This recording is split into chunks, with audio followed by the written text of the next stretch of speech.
ಜನನೀಂ ಶಾರದಾಂ ದೇವೀಂ ರಾಮಕೃಷ್ಣಂ ಜಗದ್ಗುರು ಪಾದಪದ್ಮೇ ತಯೋಶ್ರಿತ್ವ ಪ್ರಣಮಾಮಿ ಮುಹುರ್ಮುಹುಃ. ರತ್ನಾಕರ ಧೌತಪದಾಂ ಹಿಮಾಲಯ ಕಿರೀಟಿನೀಂ ಬ್ರಹ್ಮ ರಾಜರ್ಷಿ ರತ್ನಾಢ್ಯಾಂ ವಂದೇ ಭಾರತ ಮಾತರಂ.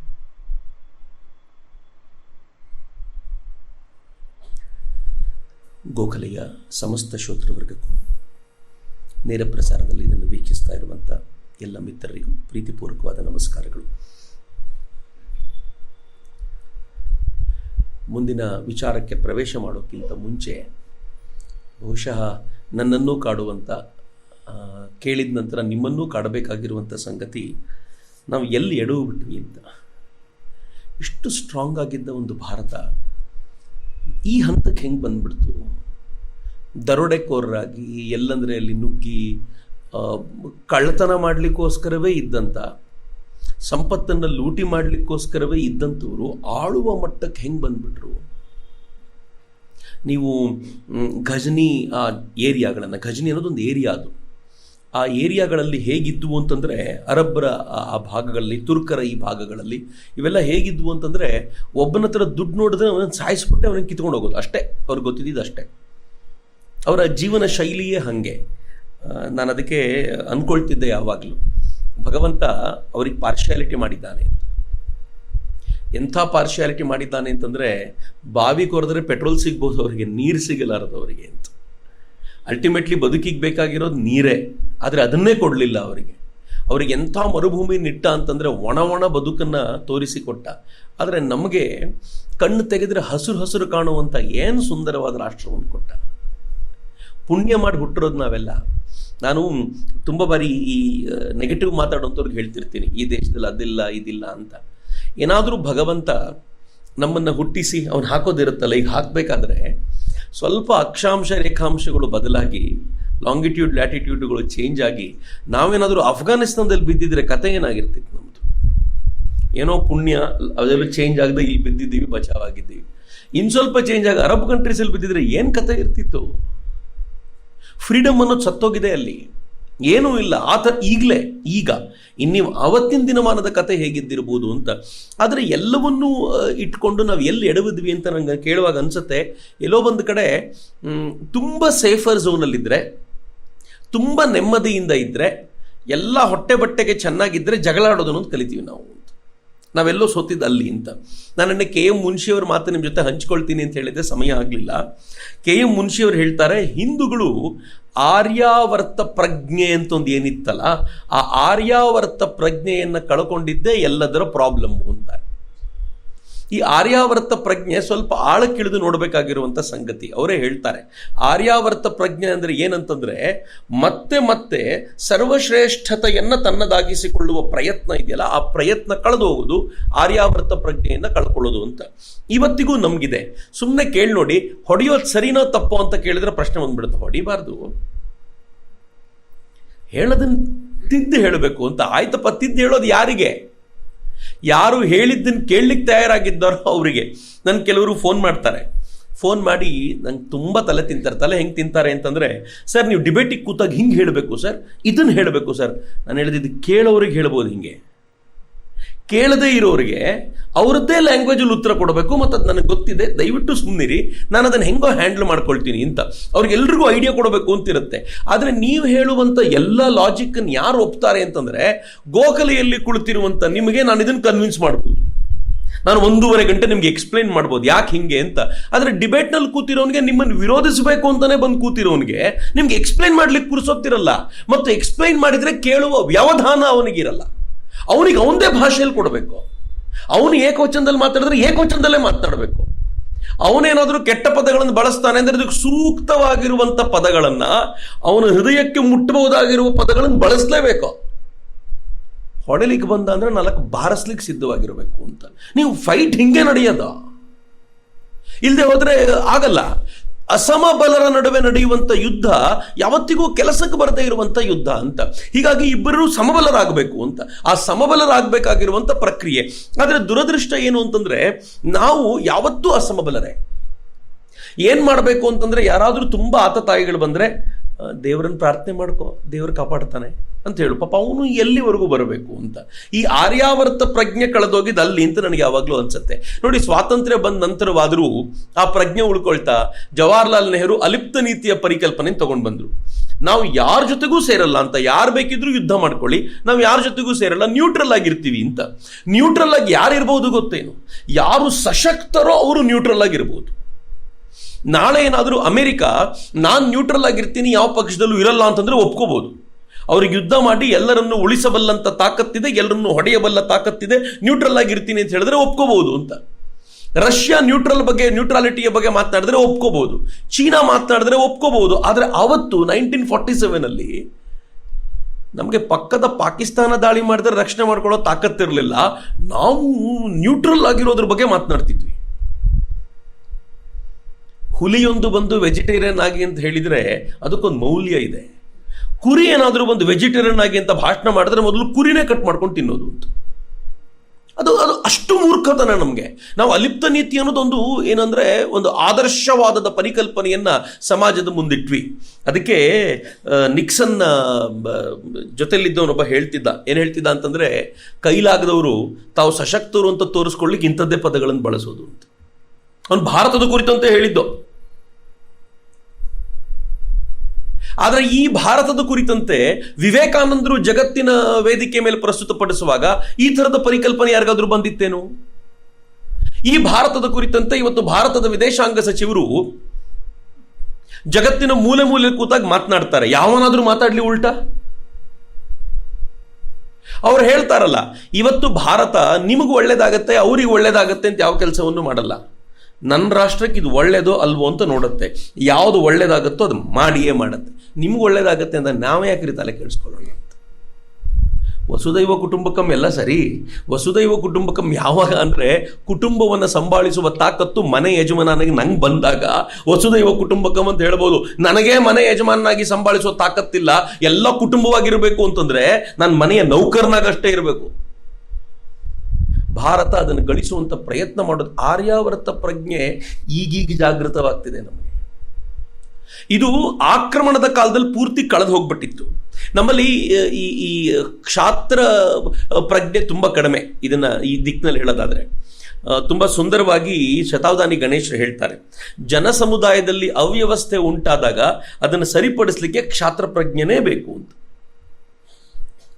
ಕ್ಷಾತ್ರ ಪ್ರಜ್ಞೆ ಅಂತ ಅರ್ಥ ಆಗದೆ ಹೋದ್ರೆ ಇವತ್ತಿನ ದಿನಗಳಲ್ಲಿ ಡಿಕ್ಟೇಟರ್ಶಿಪ್ ಅಂತ ತಂದ್ರೆ ಅರ್ಥ ಮಾಡ್ಕೋಬಹುದೇನೋ. ಎಲ್ಲರೂ ಅವ್ಯವಸ್ಥೆ ಉಂಟಾದಾಗ ಡಿಕ್ಟೇಟರೇ ಬೇಕು.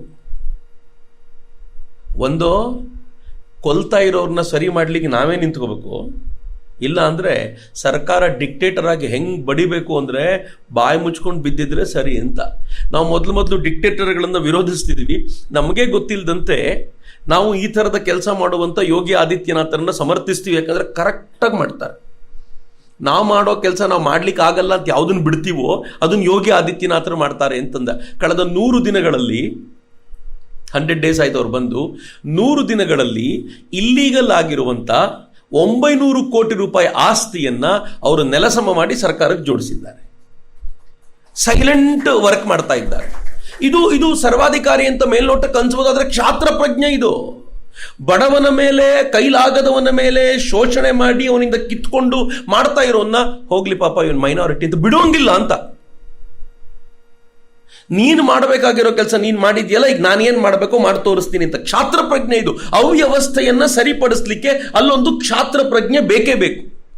ಭಾರತ ಯಾವಾಗಲೂ ಇದನ್ನು ಪ್ರತಿಪಾದಿಸಿದೆ. ಅದರ ದುರದೃಷ್ಟ ಕಾಲಕಾಲದಲ್ಲಿ ಇದನ್ನು ಮರಿತಾ ಬಂದ್ವಿ ನಾವು. ರಾಮ ಅತ್ಯಂತ ಶ್ರೇಷ್ಠ ರಾಜ. ಅವನು ತನ್ನ ಪ್ರಜೆಯಲ್ಲಿ ಅತ್ಯಂತ ಸಾಮಾನ್ಯನಾಗಿದ್ದವನ, ಅಥವಾ ನಾನು ಇನ್ನೂ ಪದ ಬಳಸಬಹುದಾದ್ರೆ ಕನಿಷ್ಠವಾಗಿದ್ದವನ ಮಾತನ್ನೂ ಕೂಡ ಸೀರಿಯಸ್ ಆಗಿ ತಗೊಳ್ತಾ ಇದ್ದು. ಆದರೆ ಸಮರ್ಥವೈರಿ ರಾವಣನನ್ನ ಹತ್ಯೆ ಮಾಡುವ ಸಂದರ್ಭ ಬಂದಾಗ ಹತ್ಯೆ ಮಾಡುವುದು ನಮ್ಮ ಕೆಲಸವಲ್ಲ ಅಂತ ಹೇಳಲಿಲ್ಲ. ರಾಮನ ಪತ್ನಿಯನ್ನೇ ತೆಗೆದುಕೊಂಡು ಹೋಗ್ಬೋದಾದವನು ಇನ್ನು ಬೇರೆಯವ್ರ ಹೆಂಡ್ತಿನ ಬಿಡ್ತಾನ? ಇವನಿಗೆ ಸರಿಯಾದ ಪಾಠ ಕಲಿಸ್ಲೇಬೇಕು ಅಂತ ನಿಶ್ಚಯ ಮಾಡಿದ ಅಂತ. ಇದು ನಮ್ಮ ಪ್ರಜ್ಞೆ ಆಗಿತ್ತು ಅಂತ. ಆದರೆ ಈ ಪ್ರಜ್ಞೆಯನ್ನ ಕಾಲಕ್ರಮದಲ್ಲಿ ನಾವು ಕಳ್ಕೊಳ್ತಾ ಬಂದ್ಬಿಟ್ವಿ ಅಂತ. ಅದರಲ್ಲೂ ವಿಶೇಷವಾಗಿ ಹೆಚ್ಚು ಹೆಚ್ಚು ಆದರ್ಶಗಳಿಗೆ ಬದ್ಧರಾದ್ವಿ. KM ಮುನ್ಷಿ ಹೇಳ್ತಾರೆ, ನಾವು ಹೋಗ್ತಾ ಹೋಗ್ತಾ ಆದರ್ಶಗಳ ಚೌಕಟ್ಟನ್ನು ಹೆಂಗೆ ಹಾಕ್ಕೊಳ್ತಾ ಹೋಗ್ಬಿಟ್ವಿ ಅಂತಂದ್ರೆ ಆ ಆದರ್ಶಗಳ ಚೌಕಟ್ಟನ್ನು ಮೀರ್ಲಿಕ್ಕಾಗಲಿಲ್ಲ. ಪ್ರತಿ ಸೋಮವಾರ ಬೆಳಿಗ್ಗೆ ಗಣೇಶನ ಮಂದಿರಕ್ಕೆ ಹೋಗಬೇಕು ಅಥವಾ ಶಿವನ ಮಂದಿರಕ್ಕೆ ಹೋಗಬೇಕು, ಒಪ್ಕೊಳ್ತೀವಿ.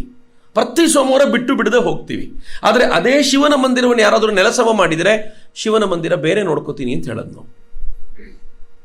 ಅದನ್ನು ಉಳಿಸೋದು ಬೇಕಾಗಿಲ್ಲ ಅಂತ. ಇನ್ನೊಂದು ಪ್ರಶ್ನೆ ಯೋಚನೆ ಮಾಡಿ, ಯಾವಾಗಲೂ ಒಂದು ಶಿವ ಮಂದಿರವನ್ನು ಉಳಿಸೋದ್ರಿಂದ ಒಂದು ರಾಷ್ಟ್ರವನ್ನು ಉಳಿಸ್ಲಿಕ್ಕೆ ಸಾಧ್ಯ ಆಗತ್ತಾ ಅಂತ ನೀವು ಕೇಳೋದಾದ್ರೆ, ಆ ಶಿವ ಮಂದಿರ ಆ ಇಡೀ ರಾಷ್ಟ್ರದ ಗರಿಮೆಯಾಗಿ ನಿಂತಿರುವಂಥದ್ದು, ಸಾರ್ವಭೌಮತೆಯ ಸಂಕೇತ.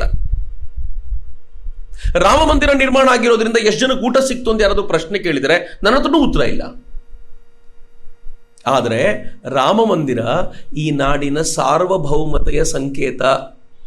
ಅದನ್ನ ಉರುಳಿಸಿ ಮಸೀದಿ ಕಟ್ಟಿದ್ನಲ್ಲ, ಅದನ್ನ ಕೆಡವಿ ಮತ್ತೆ ರಾಮ ಮಂದಿರ ಕಟ್ಟೋದರ ಅರ್ಥ ಏನು ಅಂತಂದ್ರೆ, ಭಾರತ ತನ್ನ ಮೂಲ ನೆಲೆಗೆ ಮರಳಿದೆ ಅಂತ ವಾಪಸ್ ಜಗತ್ತಿಗೆ ಸಾರಿ ಹೇಳೋದು. ಇದು ನೀವು ಕೆಡವಿ ಹಾಕಿದ ಭಾರತ ಅಲ್ಲ, ಹೊಸದಾಗಿ ನಿರ್ಮಾಣಗೊಂಡಿರುವ ಭಾರತ ಅಂತ ಸಾರಿ ಹೇಳುವಂಥದ್ದು ಅಂತ.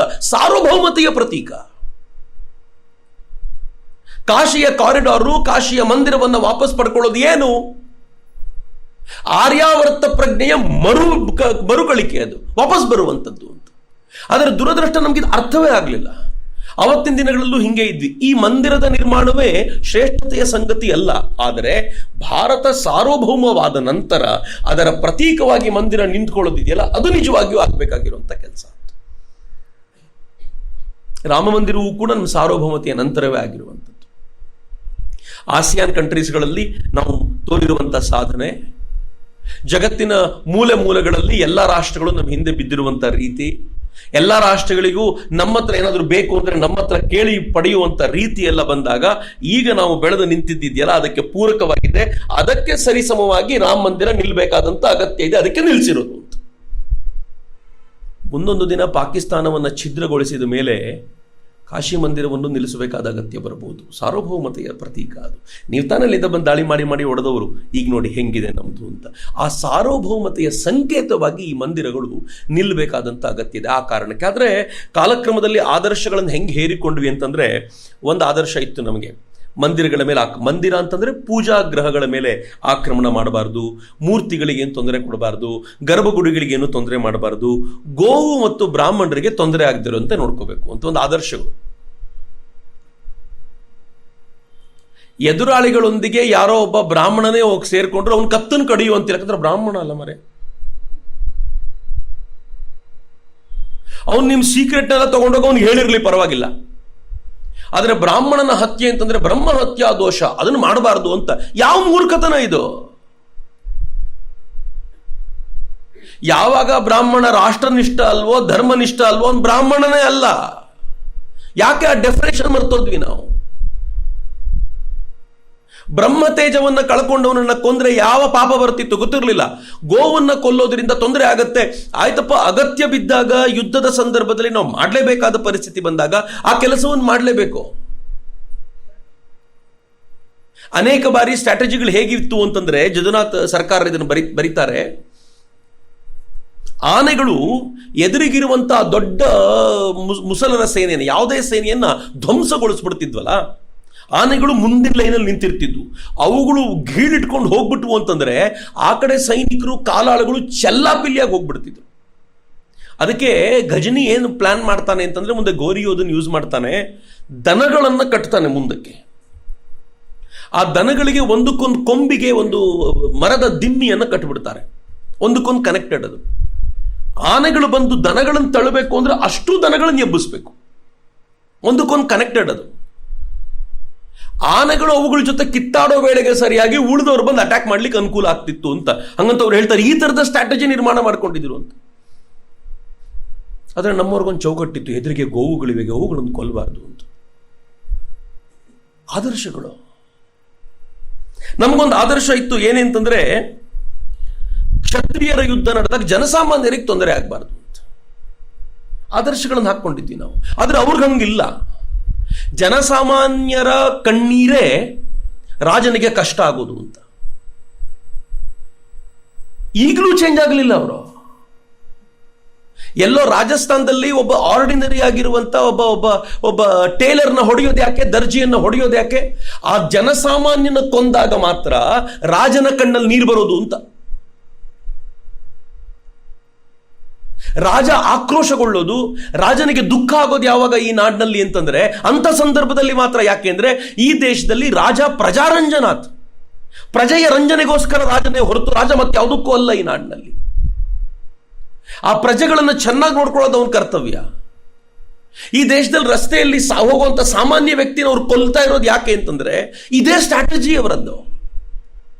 ದೇವಸ್ಥಾನಗಳನ್ನು ಕೊಲ್ಲಬೇಕು, ಹೆಣ್ಮಕ್ಳ ಮೇಲೆ ಅತ್ಯಾಚಾರ ಮಾಡಬೇಕು, ದೇವಸ್ಥಾನಗಳನ್ನು ಉರುಳಿಸಬೇಕು, ಹೆಣ್ಮಕ್ಳ ಮೇಲೆ ಅತ್ಯಾಚಾರ ಮಾಡಬೇಕು, ಅತ್ಯಂತ ಸಾಮಾನ್ಯವಾಗಿರುವ ಜನಸಾಮಾನ್ಯರನ್ನ ಕೊಚ್ಚಿ ರಸ್ತೆಯಲ್ಲಿ ಕೊಲ್ಲಬೇಕು. ಆಗ ರಾಜ ತಾನಾಗಿ ಬೀದಿಗೆ ಬರ್ತಾನೆ. ಆಗ ಅವನ ಜೊತೆ ಫೈಟ್ ಮಾಡೋದು ಸುಲಭ ಅಂತ. ಶಿವಾಜಿ ಮಹಾರಾಜರ ಕಾಲದಲ್ಲಿ ನಡೆದಿದೆಯಲ್ಲ, ಅಫ್ಜಲ್ ಖಾನ್ ದಾಳಿಗೆ ಅಂತ ಬರ್ತಾನೆ. ಶಿವಾಜಿ ಮಹಾರಾಜರು ಕೋಟೆಯಲ್ಲಿ ಹೋಗಿ ಕೂತ್ಕೊಳ್ತಾರೆ. ಶಿವಾಜಿ ಮಹಾರಾಜರು ಸುಲಭಕ್ಕೆ ಕೆಳಗಿಳಿದು ಬರಲ್ಲ. ಕೋಟೆಯ ಮೂಲಕ ರಕ್ಷಣೆ ತೆಗೆದುಕೊಳ್ಳೋದು ಅವರಿಗೆ ಗೊತ್ತಿದೆ. ಹಿಂಗಾಗಿ ಅಫ್ಜಲ್ ಖಾನ್ ಏನ್ ಮಾಡ್ತಾನೆ, ದಾರಿಯುದ್ದಕ್ಕೂ ಬರಬೇಕಾದ್ರೆ ಸಿಗುವಂತ ಹಿಂದೂ ದೇವಾಲಯಗಳನ್ನ ಧ್ವಂಸಗೊಳಿಸಿ ಹೆಣ್ಣು ಮಕ್ಕಳನ್ನ ಅತ್ಯಾಚಾರ ಮಾಡ್ತಾ ಸಿಕ್ಕವರನ್ನ ಕೊಚ್ಚಿ ಹಾಕ್ತಾನೆ. ಶಿವಾಜಿ ಮಹಾರಾಜರ ಅನಿವಾರ್ಯವಾಗಿ ಸಂಧಾನ ಮಾಡ್ಕೋಬೇಕು ಅಂತ ಮುಂದಕ್ಕೆ ಬರುವಂತ ಪರಿಸ್ಥಿತಿ ನಿರ್ಮಾಣ ಮಾಡ್ತಾನೆ. ಗುಡ್ ದಟ್ ಶಿವಾಜಿ ಮಹಾರಾಜರಲ್ಲಿ ಆರ್ಯಾವರ್ತ ಪ್ರಜ್ಞೆ ಇತ್ತು. ಸಂಧಾನ ಮಾಡ್ಕೊಳ್ಳುವಾಗ್ಲೂ ಇವನು ಹೊಟ್ಟೆ ಸೀಳೋದು ಹೆಂಗೆ ಅಂತ ಅವ್ರು ಯೋಚನೆ ಮಾಡ್ಕೊಂಡೇ ಇದ್ದಿದ್ದರಿಂದ ನಾವು ಒಂದು ಹೆಮ್ಮೆ ಪಟ್ಟುಕೊಂಡು ಹೇಳ್ಬೋದು, ಶಿವಾಜಿ ಮಹಾರಾಜರು ಈ ಪ್ರಜ್ಞೆಯ ಪ್ರತೀಕವಾಗಿ ನಿಂತಿದ್ರು ಅಂತ. ಆದರೆ ಅವತ್ತಿನ ದಿನಗಳಲ್ಲಿ ಹಂಗಿರಲಿಲ್ಲ. ನಮ್ಗೆ ಆದರ್ಶ ಇತ್ತು. ಏನು ಆದರ್ಶ ಇತ್ತು? ಸ್ತ್ರೀಯರ ರಕ್ಷಣೆ ನಮ್ಮ ಆದ್ಯ ಕರ್ತವ್ಯ ಅಂತ. ಅವ್ರಿಗೆ ಸ್ತ್ರೀಯರ ರಕ್ಷಣೆ ಇರಲಿ, ಸ್ತ್ರೀಯರ ಮಾತು ಕೇಳ್ತಿರ್ಲಿಲ್ಲ. ಅವ್ರು ಸ್ತ್ರೀಯರ ಮೇಲೆ ಗೌರವ ಇಟ್ಕೊಂಡಂತ ಜನಾಂಗ ಅಂತ ಭಾವಿಸಿದ್ದೇರೇನು? ಏಕಪತ್ನಿ ವೃತ್ತಸ್ಥರಾಗಿರೋರಿಗೆ ಸ್ತ್ರೀಯರ ಗೌರವ ಅಂದರೆ ಏನು ಅಂತ ಅರ್ಥ ಆಗುತ್ತೆ. ಅವ್ರುಗಳಿಗೆ ಏನು ಗೊತ್ತು ಅದರ ಬೆಲೆ? ನಮ್ಮಲ್ಲಿ ಹೆಂಗಿದೆ ಗೊತ್ತೇನು? ನೀವು ಅನೇಕ ರಾಜರುಗಳ ಕಥೆಯನ್ನು ಓದಬೇಕಾದ್ರೆ ನಂಗೆ ಭಾಳ ಹೆಮ್ಮೆ ಅನ್ಸುತ್ತೆ ಈ ವಿಚಾರಕ್ಕೆ. ರಾಜ ನಿರ್ಣಯ ತಗೊಳ್ಳೋಕ್ಕಿಂತ ಮುಂಚೆ ಅಮ್ಮನ ಹತ್ರ ಹೋಗ್ತಾನೆ, ರಾಜಮಾತೆ ಅಂತ ಕರೀತಾರೆ. ಅಮ್ಮ, ಈ ಥರ ಒಂದು ಮಾಡಬೇಕು ಅಂತಿದ್ದೀನಿ, ನಿರ್ಣಯ ಕೊಡ್ಬೋದಾ ನೀನು ಅಂತ. ಅವಳು ಯಾವ ಪರಿ ರಾಜಧರ್ಮವನ್ನ ಅರಿತಿರ್ತಾಳೆ ಅಂತಂದ್ರೆ ಅವಳು ಹೇಳ್ತಾಳೆ, ಹೀಗೆ ಮಾಡಿದ್ರೆ ಹಿಂಗಾಗತ್ತೆ, ಇದು ಮಾಡಿದ್ರೆ ಹಿಂಗಾಗತ್ತೆ, ಹೀಗೆ ಮಾಡ್ಬೋದು ನೀನು ಅಂತ. ಅನಕ್ರವರು ಬರೆದಿರುವಂಥ ವಿಜಯನಗರ ಸಾಮ್ರಾಜ್ಯದ ಕಥನವನ್ನು ಓದುವಾಗಲೆಲ್ಲ ಗೊತ್ತಾಗತ್ತೆ. ಹಕ್ಕಬುಕ್ಕರಾದಿಯಾಗಿ ಆನಂತರ ಬರುವಂಥ ಅನೇಕ ರಾಜರು ತಮ್ಮ ಪತ್ನಿಯೊಂದಿಗೆ ಚರ್ಚೆ ಮಾಡುವಂಥ, ತಮ್ಮ ತಾಯಿಯೊಂದಿಗೆ ಚರ್ಚೆ ಮಾಡುವಂಥ ಅನೇಕ ಘಟನೆಗಳನ್ನು ಕಂಡಾಗ ನನಗನ್ಸುತ್ತೆ ಭಾರತದಲ್ಲಿ ಈ ಪರಿಯ ವ್ಯಾಲ್ಯೂ ಸ್ತ್ರೀಯರಿಗೆ ಕೊಟ್ಟಿದ್ದು. ಅಲ್ಲಿ ಕೇರೆ ಮಾಡ್ತಿರ್ಲಿಲ್ಲ ಅವರು. ಇಡೀ ಘಟನೆಯಲ್ಲಿ ಇವರ ಆಕ್ರಮಣದ ಉದ್ದಕ್ಕೂ ಕೂಡ ಯಾವ ಕಥನಗಳಲ್ಲೂ ಕೂಡ ಅವ್ರ ಹೆಂಡತಿಯರ ಹೆಸರು, ಅವ್ರ ತಾಯಂದಿರ ಹೆಸರು ಉಲ್ಲೇಖ ಆಗೋದು ನೋಡಲೇ ಇಲ್ಲ. ನಮ್ದ್ರಲ್ಲಿ ಅದಕ್ಕಿರುವಂಥ ಗೌರವ ಯಾಕೆ ಅಂತಂದರೆ ಅವರ ರಕ್ಷಣೆ ಅನ್ನೋದು ನಮಗೊಂದು ಆದರ್ಶದ ಚೌಕಟ್ಟು ಅಂತ, ಅದನ್ನು ಮೀರಿ ಹೋಗಲ್ಲ ಅಂತ. ಹೆಣ್ಣು ಮಕ್ಕಳ ರಕ್ಷಣೆ ಮಾಡಲಿಕ್ಕೆ ಸಾಧ್ಯ ಆಗದೆ ಹೋದಾಗ ನಾನು ಪ್ರಾಣ ಕೊಡೋದು ಒಳ್ಳೆಯದು ಅಂತ ನಮ್ಮ ರಾಜ ಭಾವಿಸ್ತಿದ್ದ ಅಂತ. ಇತ್ತೀಚೆಗೆ ಯಾರೋ ಒಬ್ಬರು ಬರೆದಿದ್ರು, ನಾನು ಅದನ್ನು ಓದ್ತಾ ನಿಜವಾಗ್ಲೂ ಭಾಳ ಸಂಕಟ ಅನ್ನಿಸ್ತು ನನಗೆ. ರಾಜಸ್ಥಾನದಲ್ಲಿ ಮುಂದಿನ ದಿನಗಳಲ್ಲಿ ಮುಸಲ್ಮಾನರ ಆಕ್ರಮಣ ಜಾಸ್ತಿ ಆದಾಗ ರಾಜನ ಹೆಂಡತಿ, ರಾಜನ ತಾಯಿ, ರಾಜನ ಮಕ್ಕಳು, ಎಲ್ಲ ಪ್ರಜೆಗಳು, ಯಾರ್ಯಾರು ಹೆಣ್ಮಕ್ಕಳಿದ್ರು ಅವರೆಲ್ಲ ಬಂದು ಮುಸಲ್ಮಾನರ ಆಕ್ರಮಣ ಆಗಿದೆ, ಕೋಟೆಯ ಬಾಗಿಲಲ್ಲಿದ್ದಾರೆ, ಇನ್ನು ಯಾವಾಗ ಏನು ಮಾಡ್ತಾರೋ ಗೊತ್ತಿಲ್ಲ, ಹೀಗಾಗಿ ನಾವು ಜೌಹರ್ ಮಾಡ್ಕೊಳ್ತಿದ್ದೀವಿ, ಜೀವಹರ ಮಾಡ್ಕೊಳ್ತಾ ಇದ್ದೀವಿ, ನೀವು ನಂಗೆ ಆಶೀರ್ವಾದ ಮಾಡಿ ಅಂತ ಪುಟ್ಟ ಮಗಳು ತನ್ನ ತಂದೆಯ ಕಾಲಿಗೆ ಬೀಳಬೇಕಾದ್ರೆ ಹೆಂಗೆ ಆಶೀರ್ವಾದ ಮಾಡ್ಬೇಕ್ರಿ ಅವನು? ಹೋಗಮ್ಮ ನೀನು ಆತ್ಮಹತ್ಯೆ ಮಾಡ್ಕೊ ಅಂತ. ಈ ದೇಶ ಹಂಗೆ ಕಂಡಿದೆಯಲ್ಲ, ಆದರೆ ಮರ್ತೋದ್ವಲ್ಲ ನಾವು. ತನ್ನ ಹೆಂಡತಿ ತನ್ನ ಕಣ್ಣೆದುರುಗಡೆನೆ ನಿನಗೆ ನನ್ನ ರಕ್ಷಣೆ ಮಾಡ್ಲಿಕ್ಕೆ ಆಗಲಿಲ್ಲ, ಹಾಗಂತ ನನ್ನ ಮಾನವನ್ನು ಅವನಿಗೆ ಅಡೆ ಇಡ್ಲಿಕ್ಕೆ ಒಪ್ಕೊಳ್ಳಲ್ಲ, ನಾನು ನನ್ನ ಪ್ರಾಣವನ್ನು ಕೊಡ್ತೀನಿ ಅಂತ ಪ್ರಾಣ ಕೊಡ್ಲಿಕ್ಕೆ ಅಂತ ಹೋಗ್ತಾಳಲ್ಲ. ಹೇಗೆ ಆಶೀರ್ವಾದ ಮಾಡಿರ್ಬೋದು ಹೆಂಡತಿಗೆ ಗಂಡ? ತನ್ನ ತಾಯಿಗೆ ಹೆಂಗೆ ನಮಸ್ಕಾರ ಮಾಡಿರ್ಬೋದು ಅವ್ನು ಸಾಯೋಕ್ಕಿಂತ ಮುಂಚೆ? ಅವಳು ಸಾಯ್ತಾಳೆ ಅಂತ ಗೊತ್ತಿದ್ದು ನಾವೊಂದು ಚೌಕಟ್ಟು ಹಾಕ್ಕೊಂಡಿದ್ದು ಇಲ್ಲಿ ಅಂತ. ನಾವೊಂದು ಚೌಕಟ್ಟು ಹಾಕ್ಕೊಂಡಿದ್ದು, ಈ ಚೌಕಟ್ಟನ್ನು ಮೀರ್ಲಿಕ್ಕೆ ನಾವು ಯಾವತ್ತೂ ಒಪ್ಪಲಿಲ್ಲ. ನಂಗೆ ಒಂದೇ ಒಂದು ಹಂತದಲ್ಲಿ ಏನು ಅನ್ಸುತ್ತೆ ಅಂತಂದ್ರೆ, ಈ ಚೌಕಟ್ಟುಗಳು ಆದಿಯಾಗಿ ಇವೆಲ್ಲವೂ ಬಂದಿದ್ದು ಬುದ್ಧನ ನಂತರ ಅಂತ. ಬುದ್ಧನ ಶಾಂತಿಯ ಬೋಧನೆ ಇದೆಯಲ್ಲ, ಬುದ್ಧನ ಕಾಲಕ್ಕೆ ಚೆನ್ನಾಗಿತ್ತು. ಬುದ್ಧನ ನಂತರ ನಾವು ಅದನ್ನು ಎಷ್ಟು ಲಿಟ್ರಲ್ ಮೀನಿಂಗ್ ಅಲ್ಲಿ ತೆಗೆದುಕೊಂಡ್ವಿ ಅಂತಂದ್ರೆ ನಮಗೆ ಗೊತ್ತಿಲ್ಲದಂತೆ ಹಂಗಂಗೆ ಅನುಸರಿಸುವ ಒಂಥರ, ಹೇಗೆ ಅಂತಂದ್ರೆ ಅದೊಂದು ಕಂಟ್ಯಾಮಿನೇಷನ್ ಆ್ಯಡ್ ಆಗ್ಬಿಡುತ್ತಲ್ಲ, ಗೊತ್ತಿಲ್ಲದಂತೆ ಜಾಸ್ತಿ ಆಗ್ತಾ ಆಗ್ತಾ ಪ್ಯೂರಿಟಿ ಕಳೆದೋಗ್ಬಿಡುತ್ತೆ. ಪ್ಯೂರಿಟಿ ಆಫ್ ದ ರೇಸ್ ಕಳೆದೋಗೋದೇನಿರುತ್ತಲ್ಲ, ಆ ಥರ ಪ್ಯೂರಿಟಿ ಕಳೆದು ಹೋಯ್ತಾ ಅಂತ ನಂಗೆ ಕೆಲವೊಂದ್ಸಲ ಅನ್ಸುತ್ತೆ. ಅದಕ್ಕೆ ನಂಗೆ ಅನ್ಸೋದು ಯಾವಾಗಲೂ ನಾವು ಬುದ್ಧನನ್ನು ತುಂಬ ನೆನ್ಪಿಟ್ಕೊಂಡ್ವಿ, ಕೃಷ್ಣನನ್ನು ಮರ್ತೋಗ್ಬಿಟ್ವಿ ಅಂತ. ಕೃಷ್ಣ ಆರ್ಯಾವರ್ತ ಪ್ರಜ್ಞೆ ಅಂತ ಏನಾದರೂ ನೀವು ಕರೆಯೋದಾದರೆ ಅದರ ಪಕ್ಕಾ ಗುರು ಅವನೇ. ಸಂಜೆ ಸೂರ್ಯಾಸ್ತ ಆದ್ಮೇಲೆ ಯುದ್ಧ ಮಾಡಬಾರದು ಹಂಗಂತ ನಿಯಮ ಇದೆ. ಆದರೆ ಸೂರ್ಯಾಸ್ತಕ್ಕಿಂತ ಮುಂಚೆ ಶತ್ರುವನ್ನ ಕೊಲ್ತೀನಿ ಅಂತ ಅವನು ನಿಶ್ಚಯ ಮಾಡಿದಾಗ ಸೂರ್ಯನೇ ಕಾಣದೇ ಇರುವಂತೆ ಮಾಡೋದು ನಂಗೆ ಗೊತ್ತಿದೆ ಅಂತ ನಾವು ಸೂರ್ಯಾಸ್ತ ಆಗಿದೆ ಅಂತ ಎಲ್ಲರೂ ಭಾವಿಸಿಕೊಳ್ಳುವಾಗ ತೆಗೆದ ಇದೇ ನೋಡು ಸೂರ್ಯ ಹೋಗ್ಲಿಲ್ಲ, ನಾನು ಮರೆಮಾಚಿದೆ ಅಷ್ಟೇ, ತಗೋ ಯುದ್ಧ ಮಾಡೀಗ ಅಂತ, ಟೈಮ್ ಇದೆ ನನಗಿನ್ನು ಅಂತ. ಅವನು ರಣಚೋಡದಾಸ್ ಅಂತ ಕರೀತಾರೆ ಅವನ್ನ. ಅವನು ಯುದ್ಧ ಮಾಡಿ ಕೊನೆವರೆಗೂ ಪ್ರಾಣವನ್ನ ಕೊಟ್ಟಾದ್ರೂ ನಾನು ಇರಬೇಕು, ಓಡಬಾರದು ಅಂತ ಅನ್ಕೊಂಡವನಲ್ಲ. ರಣಚೋಡದಾಸ್ ಯಾಕೆ ಅಂತಂದ್ರೆ ನನಗಿನ್ ಯುದ್ಧ ಗೆಲ್ಲಿಕ್ಕಾಗಲ್ಲ ಅಂತಂದಾಗ ಜಾಗ ಬಿಟ್ಟು ಹೋದ.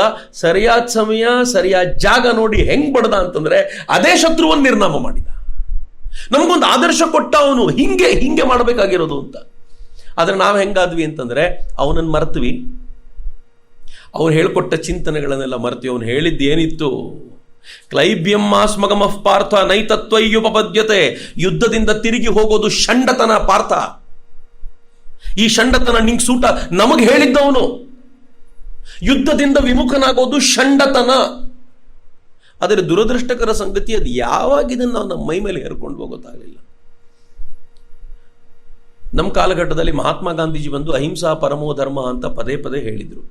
ಆದರೆ ಮಹಾತ್ಮ ಗಾಂಧೀಜಿಯವರು ಒಂದು ಚಿಂತನೆ ನಂಗೆ ಭಾಳ ಏನು ಅಂತಂದರೆ, ಅಹಿಂಸಾ ಪರಮೋ ಧರ್ಮ ಅಂತ ಹೇಳ್ತಾ ಹೇಳ್ತಾ ಈ ದೇಶದ ಕಾಮನ್ ಮಾಸ್ ಯಾರು ಅಹಿಂಸೆಯನ್ನು ನಿಜ ಜೀವನದಲ್ಲಿ ಆಚರಿಸ್ತಾನೆ ಇದ್ರೋ, ಯಾವ ಕಾರಣಕ್ಕೂ ಬ್ರಿಟಿಷರ ವಿರುದ್ಧ ಮಾಡಬಾರದು ಅಂತ ಅನ್ಕೊಂಡೇ ಇದ್ರೋ, ಅವರನ್ನೆಲ್ಲ ಅಹಿಂಸಾ ಪರಮೋ ಧರ್ಮ ಅಂತ ಘೋಷಣೆ ಕೊಟ್ಟು ಎಳ್ಕೊಂಡು ಬಂದು ಬೀದಿಗೆ ನಿಲ್ಲಿಸಿದ್ರು. ಹೋರಾಟ ಮಾಡಬೇಕಾಗಿರೋದು ನಿಮ್ಮ ಕರ್ತವ್ಯ ಅಂತ. ಶಾಂತಿಯುತವಾದ ಹೋರಾಟವಾದರೂ ಸರಿ ಬೀದಿಗೆ ಬನ್ನಿ ಅಂತ ಹೇಳಿದ್ರು ಅಂತ. ಎಲ್ಲೋ ಒಂದು ಕಡೆ ಇಂಡೈರೆಕ್ಟ್ಲಿ ಮತ್ತೆ ಪ್ರಜ್ಞೆ ಜಾಗೃತವಾಯಿತು. ಆದರೆ ದುರದೃಷ್ಟಕರ ಸಂಗತಿ, ನಮಗೆ ಯಾವುದನ್ನು ಹೇಗೆ ಅರಿಬೇಕು ಅಂತ ಗೊತ್ತಾಗದೆ ಹೋಗಿದ್ದರಿಂದ ನಾವು ಕಾಲಕ್ರಮದಲ್ಲಿ ಎಲ್ಲವನ್ನು ಕಳ್ಕೊಂಡ್ವಿ ಅಂತ. ಈಗಲೂ ಹಾಗೆ ಇದ್ದೀವಿ. ನೀವು ಯುದ್ಧಗಳನ್ನು ಗಮನಿಸ್ತಾ ಹೋದರೆ ಪ್ರತಿ ಯುದ್ಧವೂ ಬದಲಾಗ್ತಾ ಹೋಗುತ್ತೆ.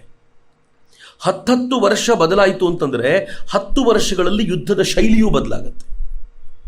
ಮೊದಲು ನಾವು ಹ್ಯಾಂಡ್ ಟು ಹ್ಯಾಂಡ್ ಫೈಟ್ ಇತ್ತು ನಮ್ಮದು. ಕತ್ತಿ ಗುರ ಇಟ್ಕೊಂಡು ಹೋರಾಟ ಮಾಡ್ತಿದ್ವಿ. ಆನಂತರ ಬಿಲ್ಲು ಬಾಣಗಳಿದ್ವು, ದೂರ ಸ್ವಲ್ಪ ದೂರ ಬಂದ್ವಿ.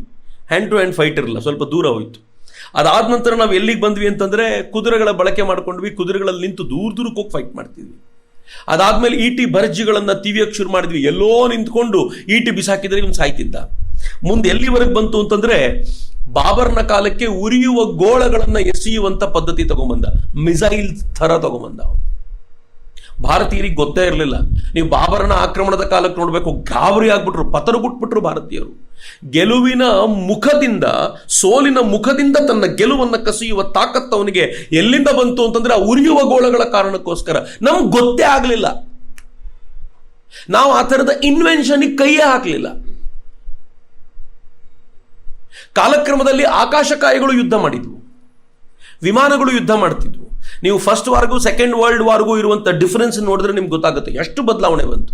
ಸೆಕೆಂಡ್ ವರ್ಲ್ಡ್ ವಾರ್ ಅಂತೂ ಬರೀ ವಿಮಾನ ಅಲ್ಲ, ವಿಮಾನದ ಮೇಲಿಂದ ಬಾಂಬನ್ನು, ನ್ಯೂಕ್ಲಿಯರ್ ಬಾಂಬನ್ನು ಎಸೆಯುವಂಥ ಚಿಂತನೆಯನ್ನು ತಗೊಂಡು ಬಂತು ಸರ್ಕಾರಗಳು. ಹಿರೋಶಿಮಾ ನಾಗಾಸಾಕಿಯನ್ನು ಉದ್ಧ್ವಸ್ತಗೊಳ್ತಾ ಇತ್ತು. ಏನ್ ಚೇಂಜಸ್ ಬಂತು. ನಾವು ಕಾರ್ಗಿಲ್ ಯುದ್ಧವನ್ನು ಗೆಲ್ಲಬೇಕಾದ್ರೆ ಡೈರೆಕ್ಟ್ ಕಂಬ್ಯಾಟ್ ಎಷ್ಟು ಅಗತ್ಯ ಇತ್ತೋ ಅಷ್ಟೇ ನಾವು ಆಕಾಶ ವಿಮಾನಗಳನ್ನು ಬಳಸ್ತೀವಿ ಅನ್ನೋದು ಮುಖ್ಯವಾಗಿತ್ತು ಅನ್ನೋದನ್ನ ನೆನ್ಪಿಟ್ಕೊಳ್ಳಿ ಅಂತ. ಅಂದರೆ ಏರ್ ಫೋರ್ಸ್ನ ಬಳಕೆ ಅಷ್ಟು ಜೋರಾಗಾಯಿತು, ನೇವಲ್ ಫೋರ್ಸ್ನ ಬಳಕೆ ಜೋರಾಗಾಯಿತು. ಈಗ ಹೆಂಗಿದೆ ಗೊತ್ತೇನು? ನಾವಿನ್ನೂ ಹಂತಕ್ಕೆ ಹೋಗಲೇ ಇಲ್ಲ. ಆದರೆ ಜಗತ್ತು ಎಲ್ಲಿಗೆ ಬರ್ಲಿಕ್ಕೆ ಸಿದ್ಧತೆ ನಡೆಸ್ಕೊಂಡಿದೆ ಅಂತಂದರೆ ಆರ್ಟಿಫಿಷಿಯಲ್ ಇಂಟೆಲಿಜೆನ್ಸ್ನ ಹೋರಾಟ ಶುರುವಾಗಿದೆ. ಪ್ರತ್ಯಕ್ಷ ಯುದ್ಧದಲ್ಲಿ ಭಾಗವಹಿಸುವಂಥ ಸೈನಿಕರನ್ನ ಕಡಿಮೆ ಮಾಡಬೇಕು, ಎಲ್ಲ ಸೈನಿಕರು ತಾವು ಕೂತು ಜಾಗದಿಂದ ಫೈಟ್ ಮಾಡಬೇಕು ಅಂತ ಸೈಬರ್ ವಾರ್ಸ್ ನಡೀಲಿಕ್ಕೆ ಶುರುವಾಗುತ್ತೆ. ಇಡೀ ಒಂದು ದೇಶದ ಎಕಾನಮಿಯನ್ನು ಪೂರ್ತಿ ಕೊಲ್ಯಾಪ್ಸ್ ಮಾಡಬಲ್ಲಂಥ ಸಾಮರ್ಥ್ಯವನ್ನ ಒಂದು ಸೈಬರ್ ಸೆಂಟರ್ ಕೂತಿರೋನ್ಗೆ ಸಿಗುತ್ತೆ. ಇನ್ಮೇಲೆ ನಾವಿಟ್ಟ ದುಡ್ಡು ನಾಳೆ ಬೆಳಗ್ಗೆ ಬ್ಯಾಂಕಲ್ಲಿ ಇರಲ್ಲ, ನಿಮ್ಮ ಅಕೌಂಟ್ 0 ತೋರಿಸ್ತಿರುತ್ತೆ. ಏನ್ ಮಾಡೋದು ನಾಳೆ ಬೆಳಗ್ಗೆ? ವಾರ್ ಸ್ಟ್ರಕ್ಚರ್ ಚೇಂಜ್ ಆಗುತ್ತೆ ಅಂತ. ಆದರೆ ಪ್ರತಿ ಬಾರಿ ನಾವು ಹೇಗಿರಬೇಕು ಅಂತಂದ್ರೆ ಭಗವಂತ ಚೆನ್ನಾಗಿಟ್ಟಿದ್ದಾನೆ, ಆರಾಮಾಗಿರೋಣ ಅನ್ನೋಂಗಿಲ್ಲ. ನಾವು ಅದಕ್ಕೆ ಸಿದ್ಧತೆ ನಡೆಸ್ಕೊಳ್ಬೇಕು. ಭಗವಂತ ಚೆನ್ನಾಗಿಟ್ಟಿದ್ದಾನೆ, ಮತ್ತಿಂಥದನ್ನು ಹೇಳಿಯೂ ಹೇಳ್ತಾನೆ. ಪಕ್ಕದವ್ರು ರೆಡಿ ಆಗ್ತಿದ್ದಾರೆ, ನೀನು ರೆಡಿ ಆಗಲಿಲ್ಲ ಅಂದರೆ ಕಷ್ಟ ಅಂತ ಅವನೇ ಹೇಳಿರೋದು ನಮಗೆ. ನಾವು ಅದಕ್ಕೆ ಸೂಕ್ತವಾಗಿ ತಯಾರಾಗಲಿಲ್ಲ ಅಂತಂದ್ರೆ ಬಹಳ ಕಷ್ಟ. ನಮ್ಮ ಏರ್ ಫೋರ್ಸ್ ಎಷ್ಟು ವೀಕ್ ಆಗಿತ್ತು.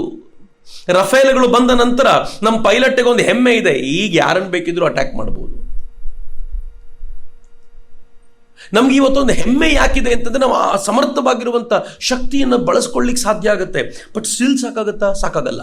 ಹೊಸದಾಗಿರುವಂಥ ಪ್ರಾಪಗೆಂಡಾ ವಾರ್ ಶುರುವಾಗ್ಬಿಟ್ಟಿದೆ.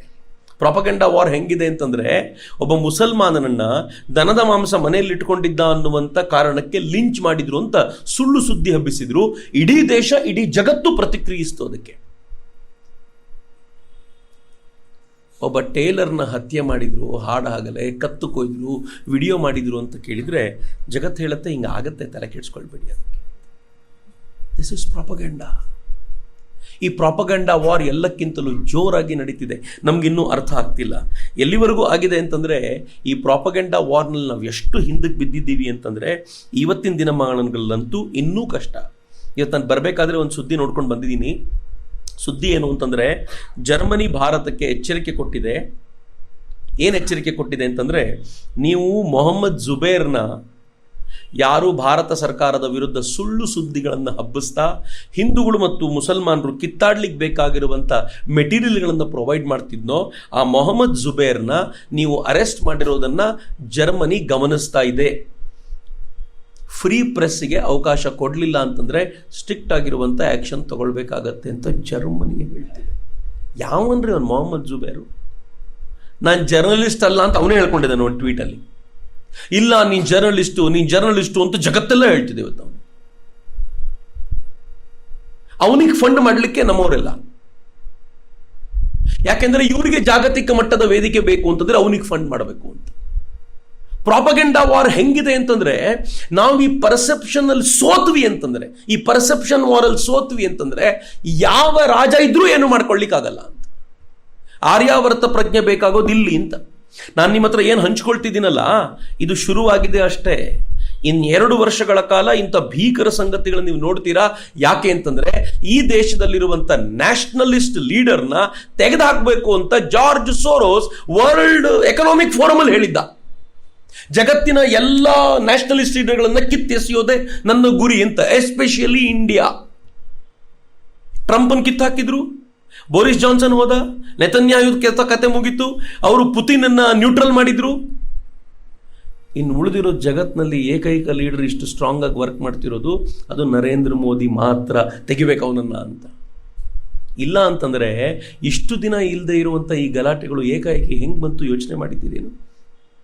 ಇನ್ನೂ ಸ್ವಲ್ಪ ದಿನ ಹೋಗಲಿ, ನಿಮಗೆ ಗೊತ್ತಾಗ್ತಾ ಹೋಗುತ್ತೆ ಎಷ್ಟು ಫ್ರಸ್ಟ್ರೇಷನ್ ನಮಗೂ ಬಂದ್ಬಿಡತ್ತೆ ಅಂತಂದರೆ, ಹೋಗಲಪ್ಪ ಯಾವನೋ ಒಬ್ಬ ಬಂದು ಕೂತ್ಕೊಳ್ಳಿ ಅಲ್ಲಿ, ಈ ಕಿರಿಕಿರಿ ನಿಲ್ಲಿ ಅನ್ನೋ ಅಷ್ಟರ ಮಟ್ಟಿಗೆ ನಮಗೂ ಈ ಥರದ್ದು ಬಂದರೆ, ಆಲೋಚನೆ ಬಂದರೆ ಆಶ್ಚರ್ಯ ಪಡಬೇಕಾಗಿಲ್ಲ ಅಂತ. ನಾನು ಯಾಕಿದೇನು ಹೇಳ್ತಿದ್ದೀನಿ ಅಂತಂದರೆ, ಇದೇ ಮಾನಸಿಕ ಸ್ಥಿತಿ ಅವತ್ತಿನ ಸಮಾಜದಲ್ಲೂ ಇತ್ತು.